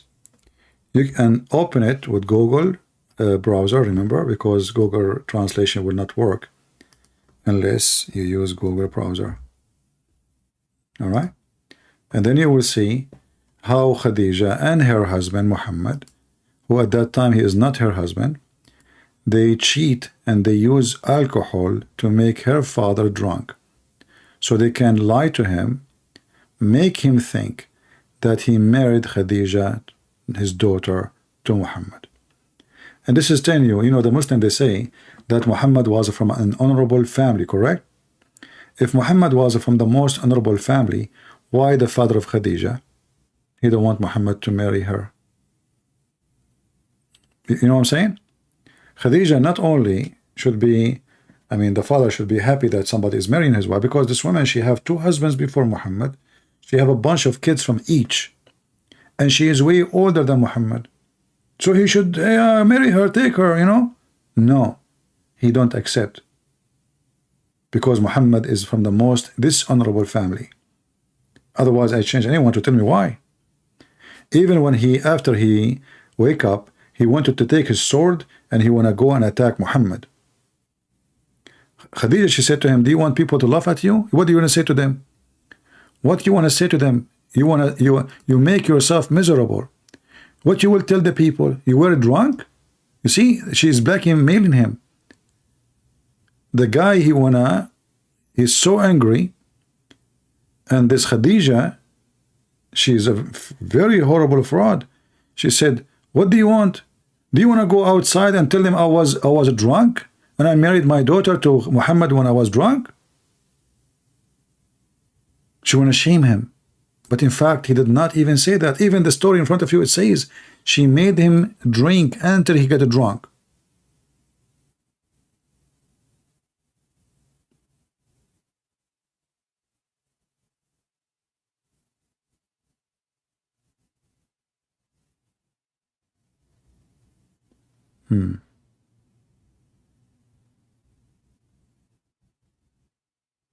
Do you see even how she changed his clothing? So I took off, you know, his clothing and I changed it, etc. I mean, translation is not coming really good, but it's enough to prove how Muhammad become the husband of Khadija.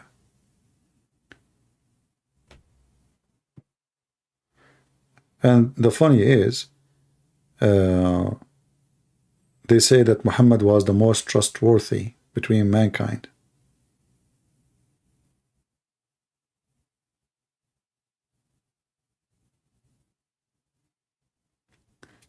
Stoning innocent people means properties and money and not adultery. I don't know what they are talking about. What innocent people? Who stone who?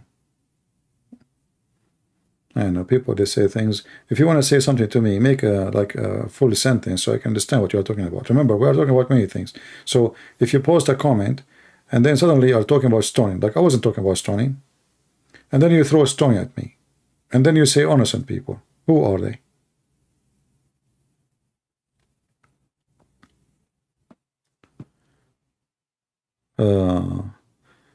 Yeah, as exactly. The Prophet is a good role model.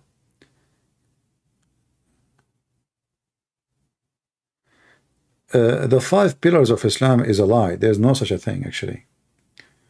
You know, we cannot find them, those 5 pillars in Islam. Where in the Quran it says the 5 pillars of Islam? So what the Muhammadan they do, they went and they collect what it means, such a thing, according to their interpretation, and they say we have 5. Actually, they should have 6, because jihad is very important in Islam, you know, but they don't add it.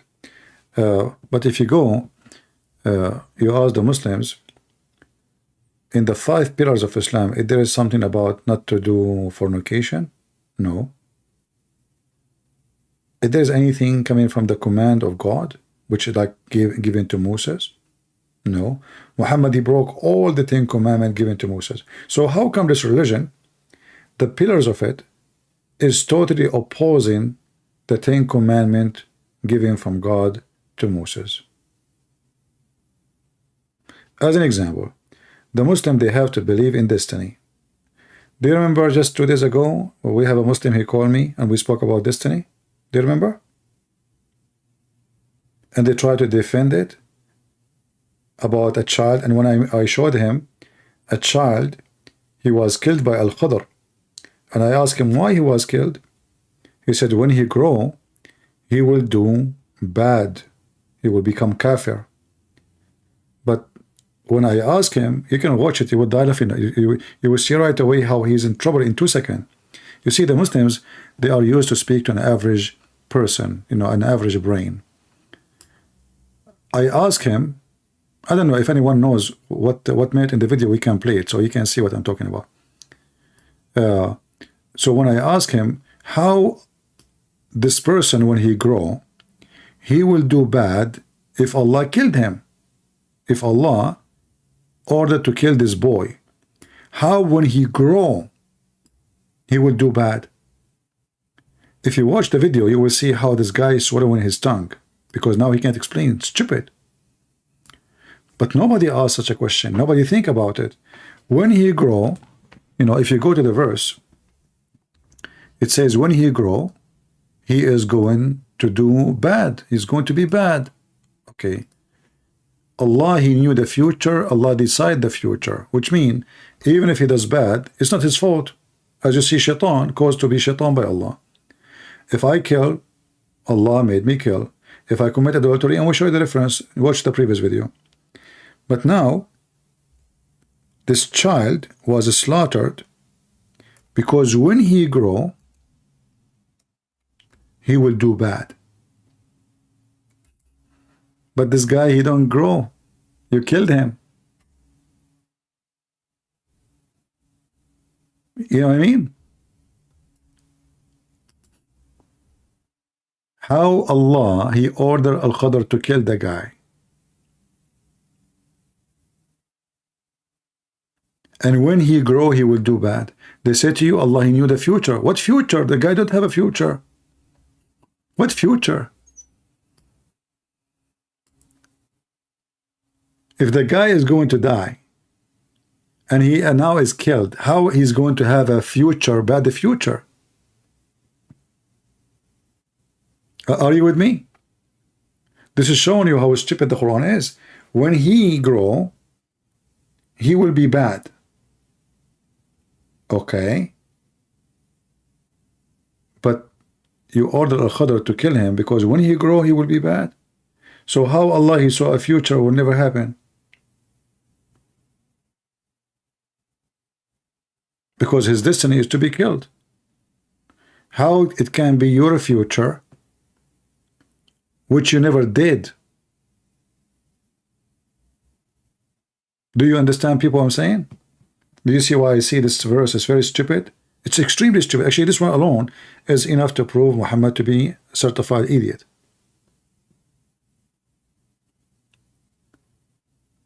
We killed the guy, and he is a boy. And I killed him because when he grow, he will be bad. Who is the one who told Al-Khadr to kill him? Allah. Okay. But don't Allah, he knew that this boy will not live anyway? How his future will be bad? Don't Allah knew that he decided that he will die when he is a child? So how Allah, he speak about bad future? Stupid. Same time, how many times we heard the Muslims speaking about why, brothers and sisters, why Jesus Christ will die for your sin? The Quran says nobody will die for the sin of anybody. Hold on. This guy did not even do sin. Where is his sin? Where is his sin? He did not do any sin. Why are you killing him? The Quran, brothers and sisters, says if you killed one mankind, innocent mankind, as if you killed mankind. This is a verse from the Old Testament. This is about Moses. Even the Quran confirms it's about Moses. But you just killed an innocent person. Because an innocent person is a person who did not commit a crime. If you say he will do it in the future, still he's innocent. This is what innocent is. And even Moses, he said to him, why you are killing an innocent child? Boy, it's a boy. Why you killed him? And his family are Muslims, supposedly.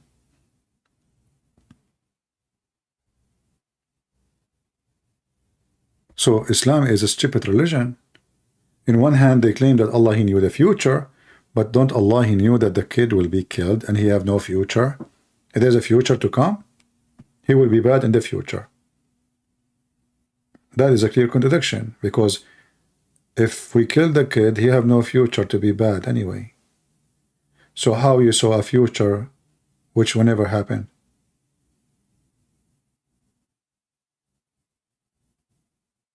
No, this is not Zakir Naik, this is Lili Dawa.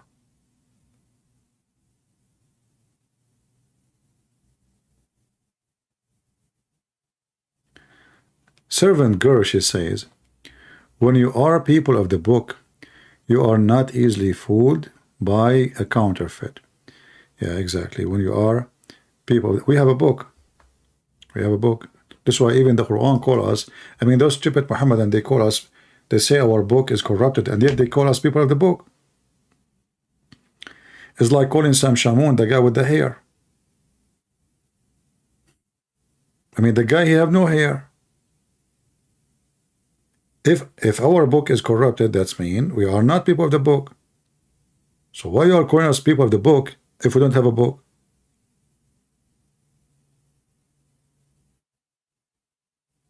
Right?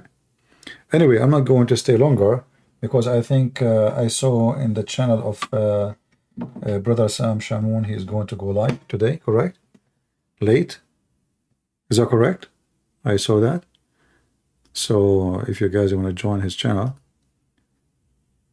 let me check. Sam Shamoun.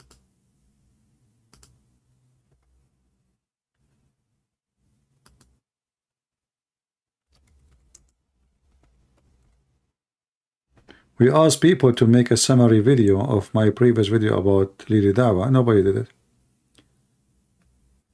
Nobody. Lazy people. Let us see his coming live. Oh, it's 1:30 a.m. Not 12:30. 1:30. Man, you know, Sam Shamoun is going to stay late. Maybe he is not in America. I don't know.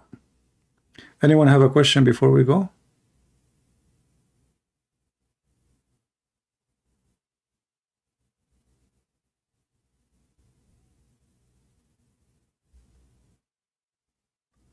Yeah, always, as I say, you know, Quran as a book can be, you know, it can fool people who they are like high. And high, not necessarily taking drugs.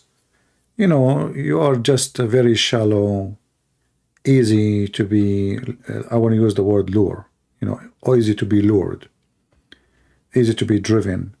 They bring you a guy, he have a nice voice singing the Quran. What about we hear the same verse by a guy who don't have a good voice? And you will see the Quran is not what they claim. When you bring somebody who have a nice voice, whatever he's saying is going to be nice. So they try to fool you in many ways. They try to show you that we have a nice tradition, family tradition. In fact, in Islam, there's no family. You saw a family based in many multi-marriage is already broken. I mean, if you only and your wife, and you have only children from one woman, even if they are from one woman and one father, the children, they might have a big problems between them, jealousy, problems, inheritance, correct? I mean, he is your brother only from your father and your mother. Still, you might have a problem with him. So imagine when each one of them is from different wife. The family is already broken. I remember once when I was a kid, I went to a Muslim kid house who was meeting in school. He come to my house, I go to his house. When I was there, he said to his brother, he said, if your mother, I said, well, stupid, why you are saying that? How you say that to your mother? Isn't he your brother? He said, no, he is from the wife of my dad. They hate each other.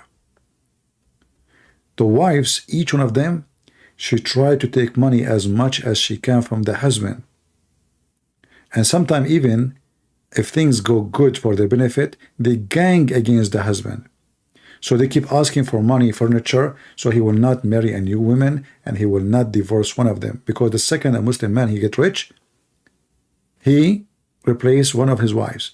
He got something new, fresh, young. So Islamic family is extremely broken. If you go in the Middle East, you will find that the Arab Christians, they make between 25 to 40% of the university students, but they are not even 10% or 20% in the best scenario. But they are the majority of doctors, engineers, lawyers, because Muslims, they just make kids, babies, and marry. And again, you know, and when you are like a kid, when you start like in your 9, 10, they send you to work as a mechanic or in a grocery store or in the flea market or clean shoes. Christian kids, they go to school, they take care of their kids, they go to university, etc. So there is a huge difference because the family is broken. Can you make a questionnaire how to begin debate with Muslims? You know, I don't learn from what I do. Every person is different. Every person is different. So if you think you can make a questionnaire goes for everybody, I believe this is wrong. It's like a doctor. He have a medicine like Muhammad. Muhammad, he says necklace seed is for everything, you know, except death. Do you want to practice such a medicine? That anyone come to you, you give him necklace seed? That is not smart. So you need first to see what make this person believe, listen to him carefully, and then give him the seed which fit with what he just said, not your questionnaire. You know what I mean? Everyone have his own different intelligence, different background, different education, and different ages. We cannot give questions to everybody in the same way. So the first step is listen carefully what the Abdul is saying and get him busted from what he said. Like if you go and watch all my videos, the Muslim, he called me, he says something, I get him busted from what he said, not from what I say. However, in order to do that, you have to have education in the topic. If you have no education and he is a game player, he can, you know, go around it, and maybe even you will find yourself in trouble. You know, like today I saw somebody asking a Muslim about the satanic verses. He said to him, do you have any proof, any authentic hadith about satanic verses? Yeah, we have. They have a Quran. The Quran says, but the guy who was speaking, he did not know how to say. He said, I know I don't, but no, we do. We have the most authentic, according to Muslim, the Quran. When Allah, he says he will take whatever shaitan throw in the mouth of Muhammad, then what is the proof you are asking for? He will take whatever shaitan he throw already. If Allah is taking off something is not there, that means the verse is stupid. You know what I mean? So when they ask you what is the proof that Muhammad received satanic verses, the Quran.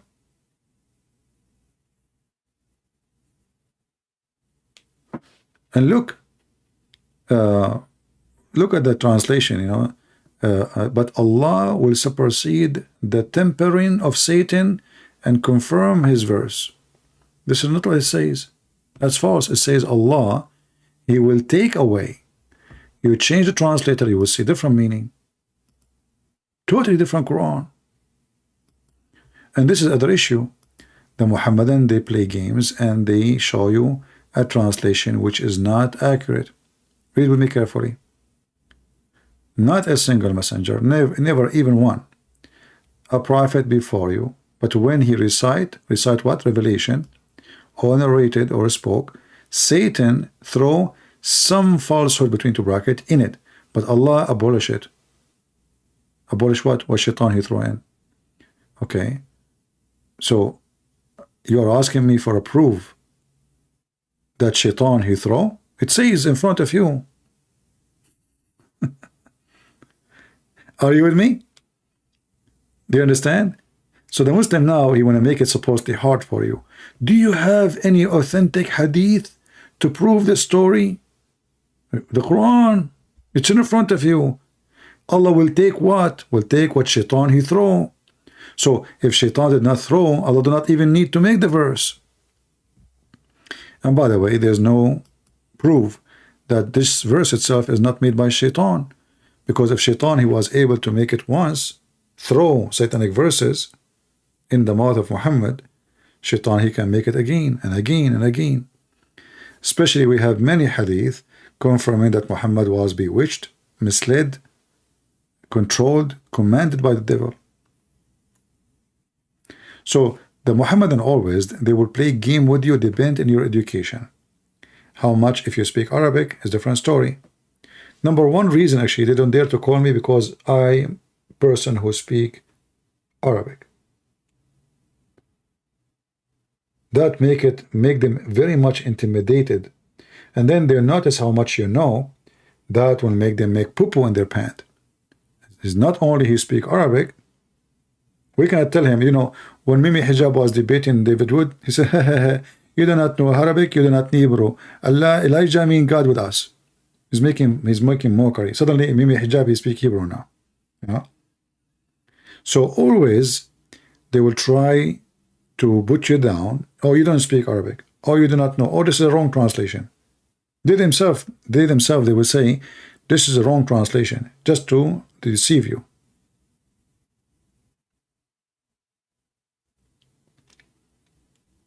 But I have an easy way, and topic today is very easy actually to prove the Islam to be false. Let us say you are a person who have no knowledge, and the Muslim, they say, ask any Muslim, is the Kaaba is the most holy place for Allah? He will say yes. Okay, how the Kaaba is flooded by poo-poo? Why Allah allow it? Very easy, you know, prove that the Kaaba cannot be the house of God. Especially this is like a house location chosen by God. Allah, he sent angels from heaven, and he sent the black stone, which is what was white, for a specific location, like just to mark the place, supposedly. This is the mark of the building. And then the Kaaba is covered by poo-poo. If Allah is God and this is his house, can't Allah lift his house up by making, say, hey, Kaaba, go up, the holy ground of Mecca, go up, it will never be flooded. In 2 seconds we prove Islam to be false.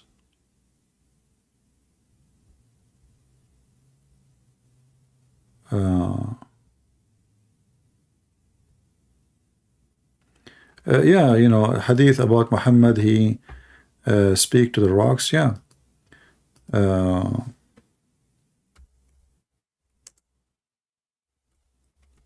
this rock loves him actually. She always say to him, Assalamu alaikum. Even there is a mountain, the mountain agreed him, you know. Yeah. Each time he walked by the mountain he, you know, speak about how much he loved Muhammad. And the other one, the hadith about the rock, let me find it for you. Obviously Muhammad is a crazy man, mentally ill, you know. You know, each time he walked by the rock, that rock, specific rock, this rock say to him, Assalamu alaikum, Prophet of Allah.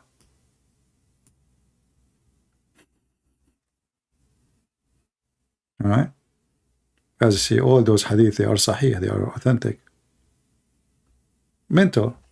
There's tons of proofs, stories proving that Muhammad is mental.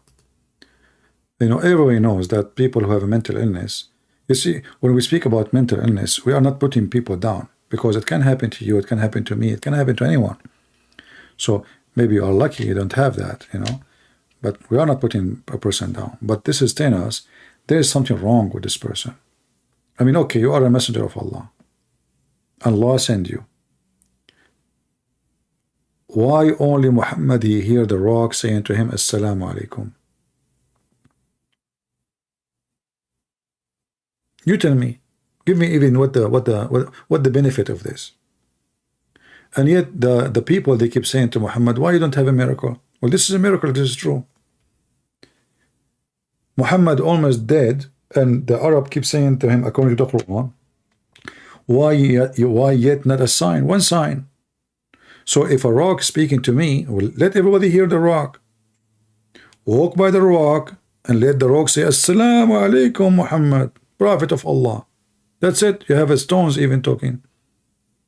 You know?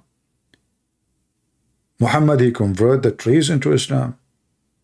The trees, they convert to Islam. Muhammad, he ordered the trees to come so they can put him in the shade while he's doing poo-poo. Why? He was doing it for 10 hours.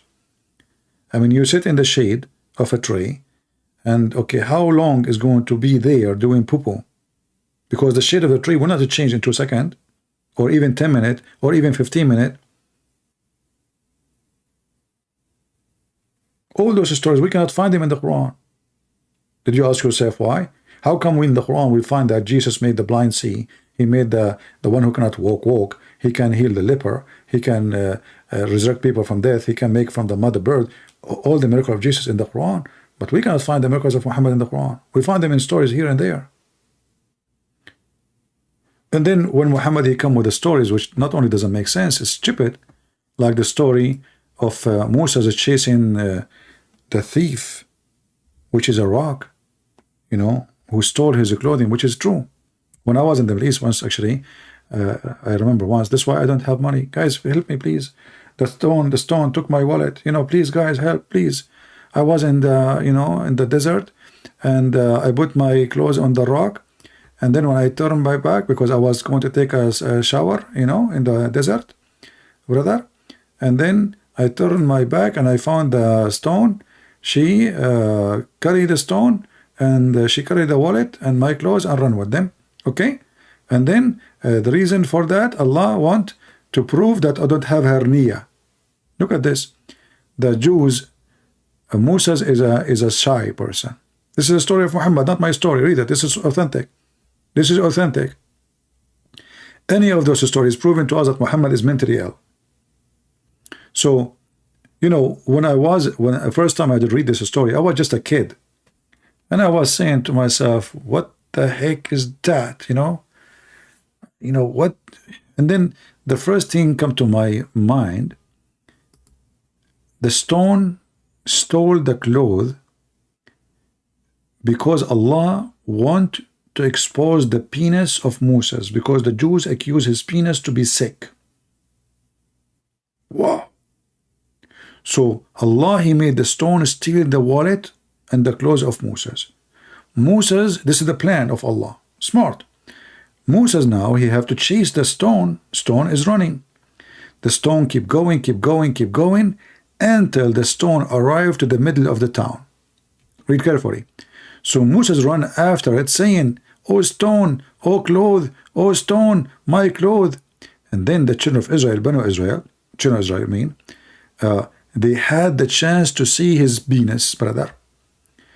And they said, Subhanallah, Moses' penis is so good. And then the stone stopped. Allahu Akbar.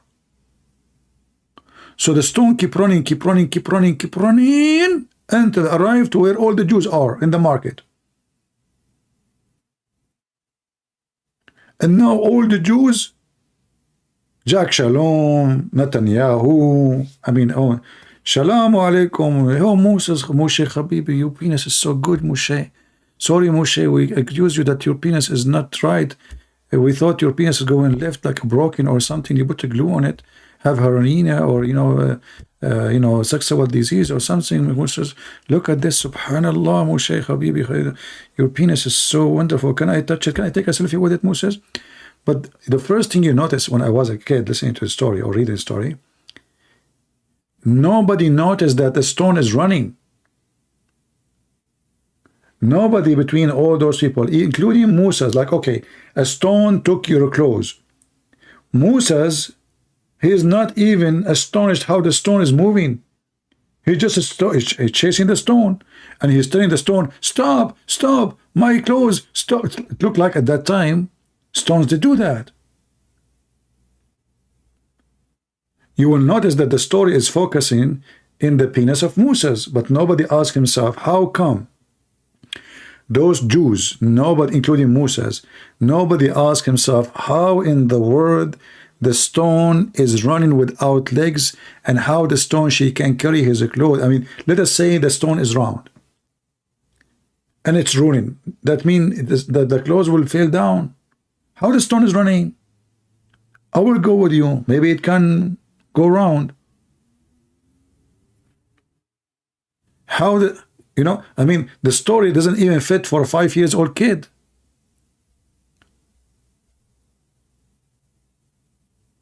The second day, after I saw this story, in the school, I put my hand up. The teacher, he was, you know, wearing a amama.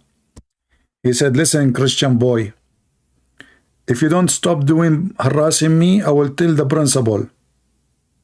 I will ask them to ask your parents to teach you how to behave. I said, sir, I have a question. He said, you are a Christian, you should not be even in my classroom now. This is religion, you know, why you, because this class is for the Muslims, you know. But I said to learn. Said to learn and love. So he said, you should not be here. But in the beginning, they thought, if you let a Christian kid with us, you know, we can convert him, you know, but I'm not the fool. So they thought that would work for their benefit. Like, I will learn about Islam and slowly, you know, one day I say Shahada, you know, here we go, I become Abdul. Yeah. So listen, Christian, you know, and then the student, they said to him, sir, why you cannot answer his question? You know, the kids, they are kids, you know, they're taking my side. You cannot answer his question. You cannot. Are you serious? You cannot answer his question? Answer him, you know.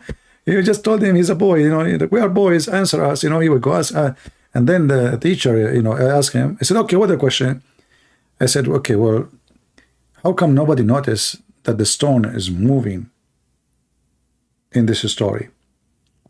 He said to me, first, where do you get this story from? Because in our book, you know, we are kids, we don't have this story. So I have a book with me. I took it from the back and I put it in the front of him. He said, this book is not for your age, okay? You should not have this book. I'm going to take it. I said, no, this is my dad book. I will tell him you took it. So he gave it back to me. He said, don't bring it here again. And don't read from it.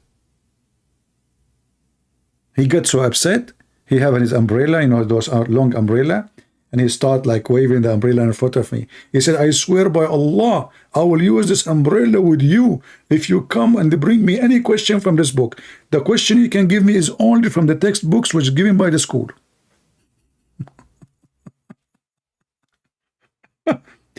The textbook in the school is just nothing. There's nothing there. You know, Prophet Muhammad was the most amazing.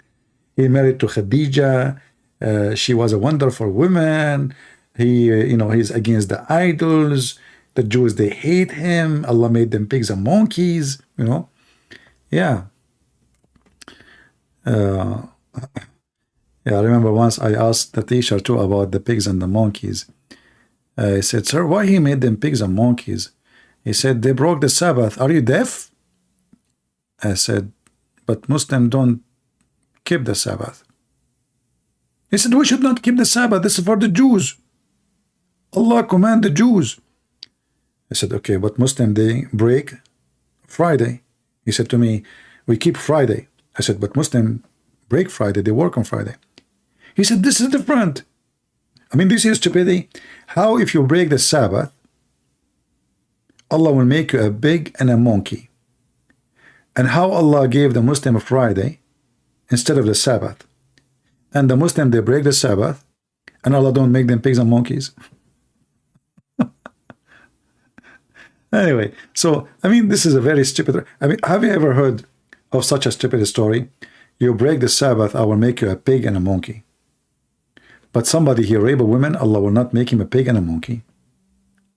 And how they break the Sabbath? Because they did fishing in Saturday. Because they were hungry. Allah, He made the fish. The Quran says that. This is not even hadith. You know? Allah, He made the fish come in the top of the water and dance ballet. Only in Saturday. And those Jews, they are living in an island where we do not know. I never heard of a Jews living in an island. Anyway.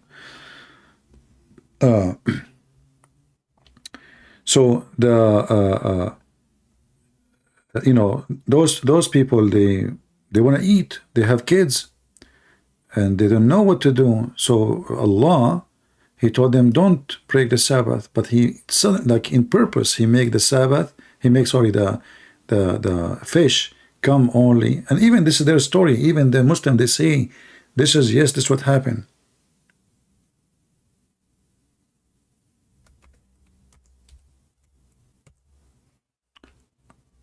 If you read carefully,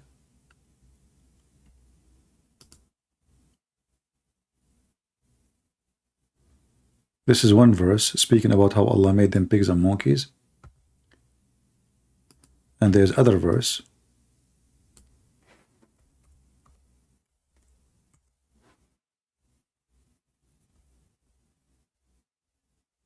Here. Chapter 7, verse number 163. So this is the village where those Jews, they live. Allah command them not to transgress in the matter of Sabbath, i.e. Saturday, but when their fish come to them openly on Saturday. Only. You read the interpretation, you will see that Allah, in purpose, He made the fish disappear the whole week. And He made the fish only come in Saturday. And the fish jump in the top of the water and they say, we are here. Those people, they get hungry. They want to feed their kids. That's what they do for a living. So they decide to fish in Saturday. Allah, He made them pigs and monkeys because they fish in Saturday. Do you see how nice the story? And then the Muslim, they say to you, Islam is about science. Right? By the way, if you don't believe me, you can go and read the interpretation, chapter 7, verse 164. Maybe I'm not telling you the truth. Allah, He made the fish only come in Saturday. Only.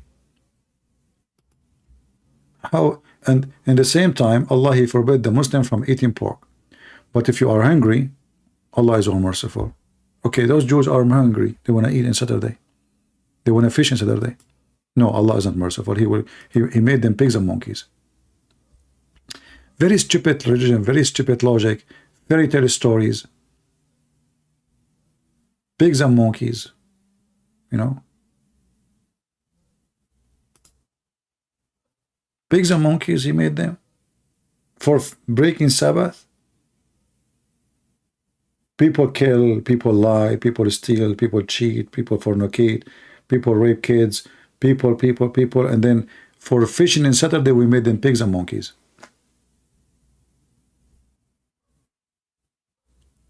And then you go and read the interpretation, and then you will find that it's really hilarious.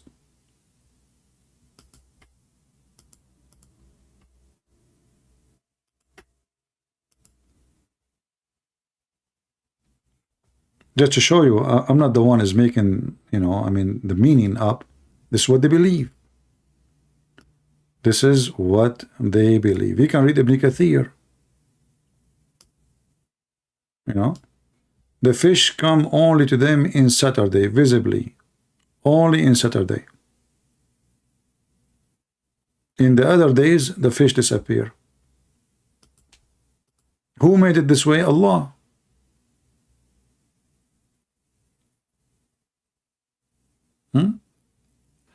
And the funny is, look what it says, that the fish, their fish, would come to them on the day of their Sabbath, floating at the surface, like catch me, visible at the surface of the water. But on the day they don't observe the Sabbath, when they would not consider the Sabbath, that day the fish, it goes. And this was trial from Allah. Do you see? And this is how Allah, He proved their wickedness, by making them dying from hunger, making the fish floating in the top of the water only in Saturday. We have a Muslim saying, okay, CP worshippers, okay, my friend, black stone kisser, don't forget to kiss the black stone. The Prophet, he says, touching the black stone and the Yemeni corner erases your sin. So your sin is erased already. By touch. Did you touch them or not yet? I hope so. Don't be confused between the black stone and your wife private part, because both they look the same. So, you know, like answering the question about how to debate Muslims, always is depend you are talking to who. Every one of them have different way of deception.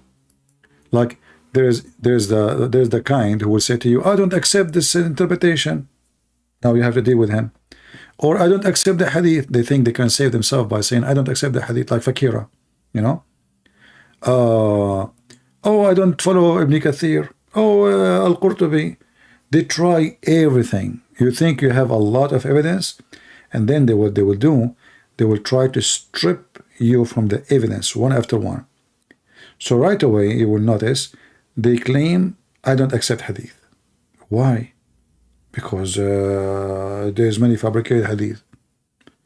Okay, what about the interpretation for the Quran? Oh, I don't accept. You know, they are human. The one who give interpretation, they're human. I'm a human. I can give. Well, if you don't accept their interpretation because they are human, then how you accept your interpretation? You are human too. So when you debate a Muhammadan, you have to play his game. They don't debate. An honest Muslim, he will turn immediately into an ex-Muslim. They play games, they don't debate. And as always I say, you cannot debate a liar, but you can get him busted. So you need to use your skills, your knowledge, your intelligence to get them busted, not to debate them. I never debate a Muslim. I get them busted. Debate can happen only between two honest people. Honest. You have to be honest. You tell me your belief, I tell you my belief. They don't. They play games, they lie. They do mockery. You know, when Mimi Hijab, he said to David Wood, he said to him, your God have a body part. And Mimi Hijab, he answered saying, who said so? But he knew all the Muslim believe he does. Even his own gang, they have videos in YouTube saying, yes, Allah have hands. Allah have feet. Even himself, actually, later he made a video saying, yes, Allah have a body.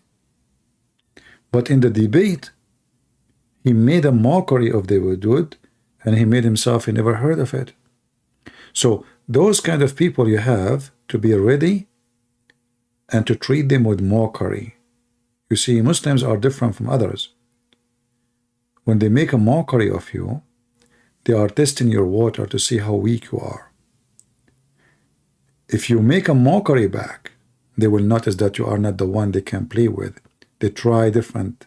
They turn into victims. You know? Like, oh, you are not talking like a Christian. Is that what Jesus taught you? A second ago, he was making mockery of you. But then he noticed that, oh, you are not the guy you can mess up with. So suddenly he said to you, oh, is that what Christ, he told you? Make fun of people? Is that how Christians behave? So suddenly he wanted to be Christian. But a minute ago, he was making fun of you for being a Christian. You know what I mean? Satanic. If you follow Jesus, they make fun of you. The second you start making mockery of their cult, they ask you to be Christian.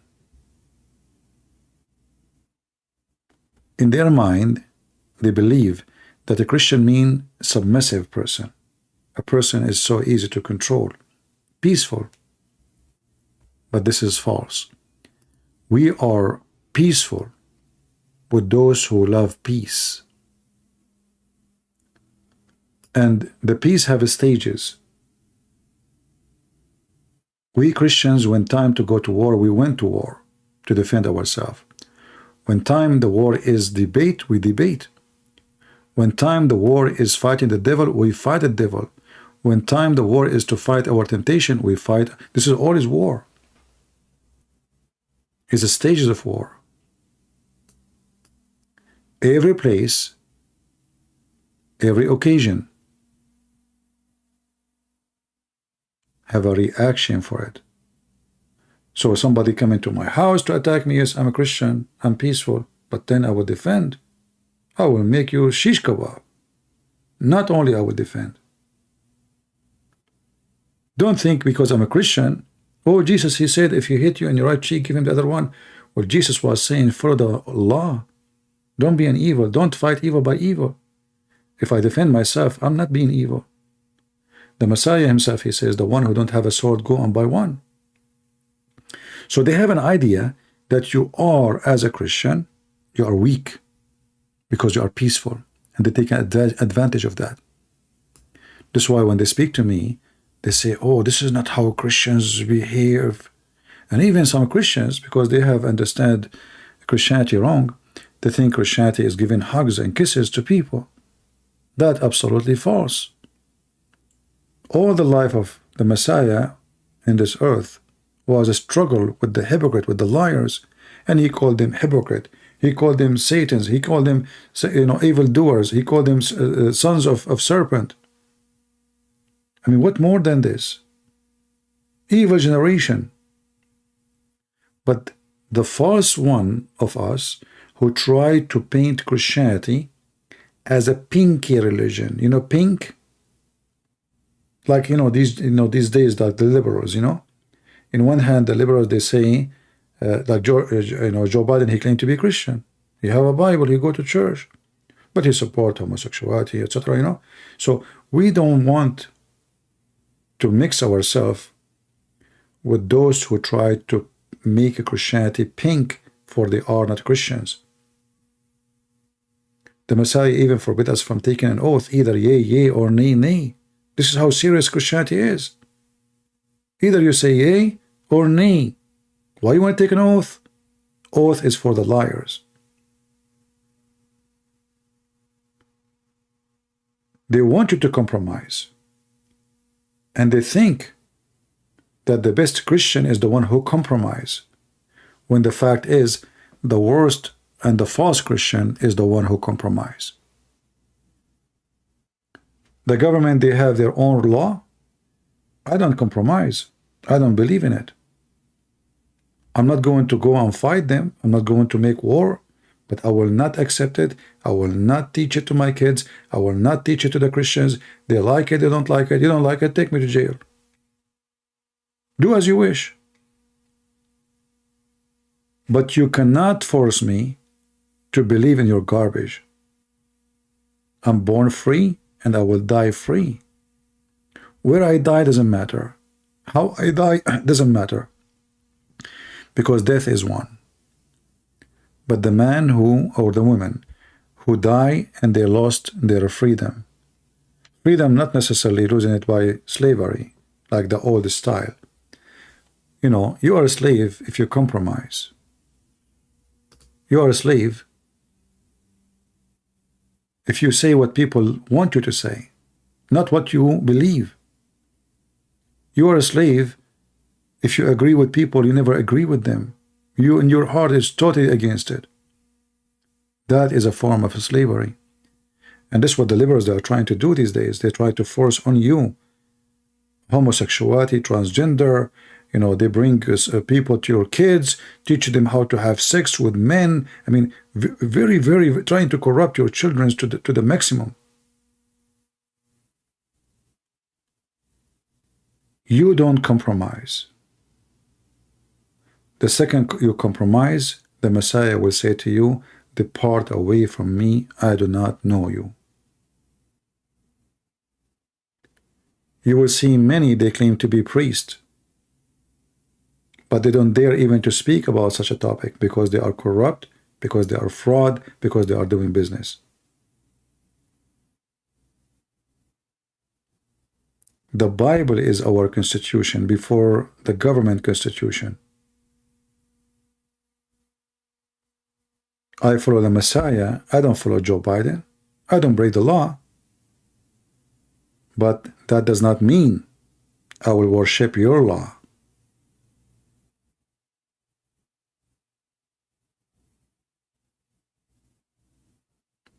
So be careful. Teach your kids what you should teach them. Don't compromise. Don't tell them, oh, we love you, and this, Jesus told us to love everybody. Okay, but tell them what that means. Loving everybody does not mean you be passive and you agree with everybody. You compromise. loving everybody by standing, shouting, saying you are wrong when they are wrong. Loving is not about giving hugs and kisses. That is a false Christianity. Loving is you trying your best to save the people from lies, from hypocrisy, from danger, from all the garbage in this world. That is love. Love is not kisses and hugs. It's not waving your hand to Jesus. So they try to color Christianity with different color. And by time, your children, they will become really passive and they obey the liberals. And slowly, slowly, slowly, you will find yourself in Philadelphia, where everybody in drugs and everybody is an atheist. Why? Because one day Christian families, they decide to drop their right. They don't fight back. So the kids go to school, they learn all the garbage, they come home, the mother, the father don't oppose what they learn because they are afraid from the government. Your kid, he grow, your kid became an idiot.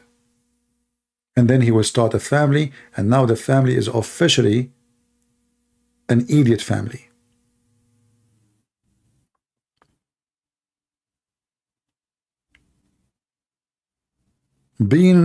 Following the teaching of the Lord will protect you from drugs, will protect you even from sexual diseases, will protect you from everything bad.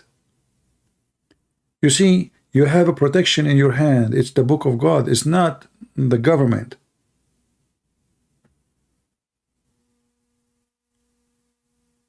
How you do bad things, how you end doing drugs, how you end being shot in a nightclub, how you end, all of this because you are not doing the right thing. If you don't associate with the wrong people, you will not be there. You go wearing short skirt in the size of it is ½ inch, and then you stay at the nightclub until 3 a.m. in the morning, and then a rapist, he wait for you outside, and then he rape you, or maybe even he kill you. And then what you would do? You blame who? You've been in the wrong place, wrong time, wearing the wrong clothes.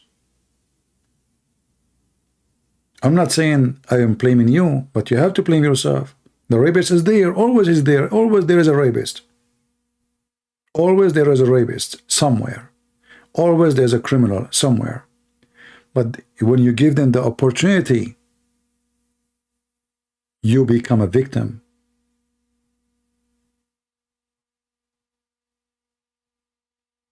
Do you understand what I'm saying?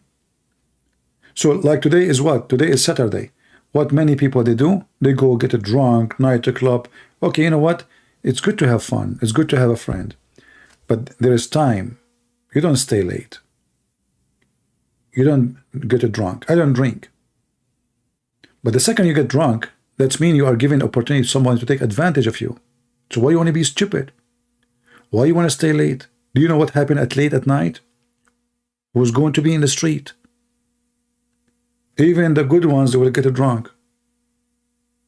You will end fighting with somebody, shot by somebody. Why you want to do that? If there is a way better than going to nightclub to be happy, does it really make you happy? You come back home vomiting, sick, you don't feel good the second day, you have headache. I mean, I see in the movies what they say about getting drunks. People vomiting. Why? Okay, what? So what is the joy? What is the joy in what you do?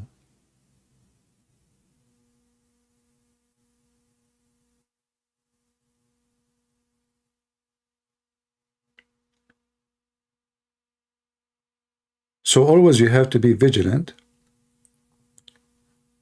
You have to oppose compromising with everything have to do with you, your family, and your future. The second you start compromising, you are a slave. As simple as that. And if you don't defend yourself and your right, you deserve what will happen to you. Very simple. If somebody come to my door, and let us say I'm married, and then he pushed the door and I want to rape your wife. And then I stay watching. Oh, I'm peaceful, you know. Let me call the Dalai Lama, you know. Hey, Dalai Lama, you know, a guy is raping my wife. What I should do? Oh, let us sing together to Buddha.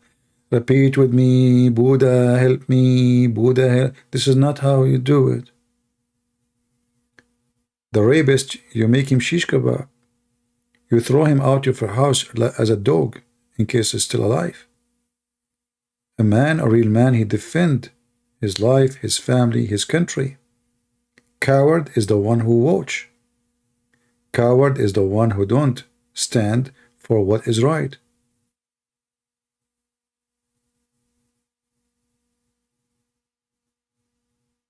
Don't be like those hippie Sadhguru. I mean, even those like Sadhguru, just try to make him angry and he will eat you alive. But when he speak with his people, we need to learn how to accept each other. Why, if somebody disagree with you, you get so angry. But the second you disagree with Sadhguru, he will eat you alive. He will throw you out of the hole.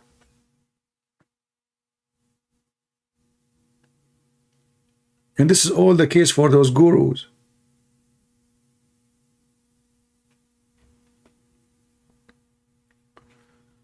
Anyway, I'm going to let you go because I think Sam Shamoun soon he will be live, and you feel free to join him.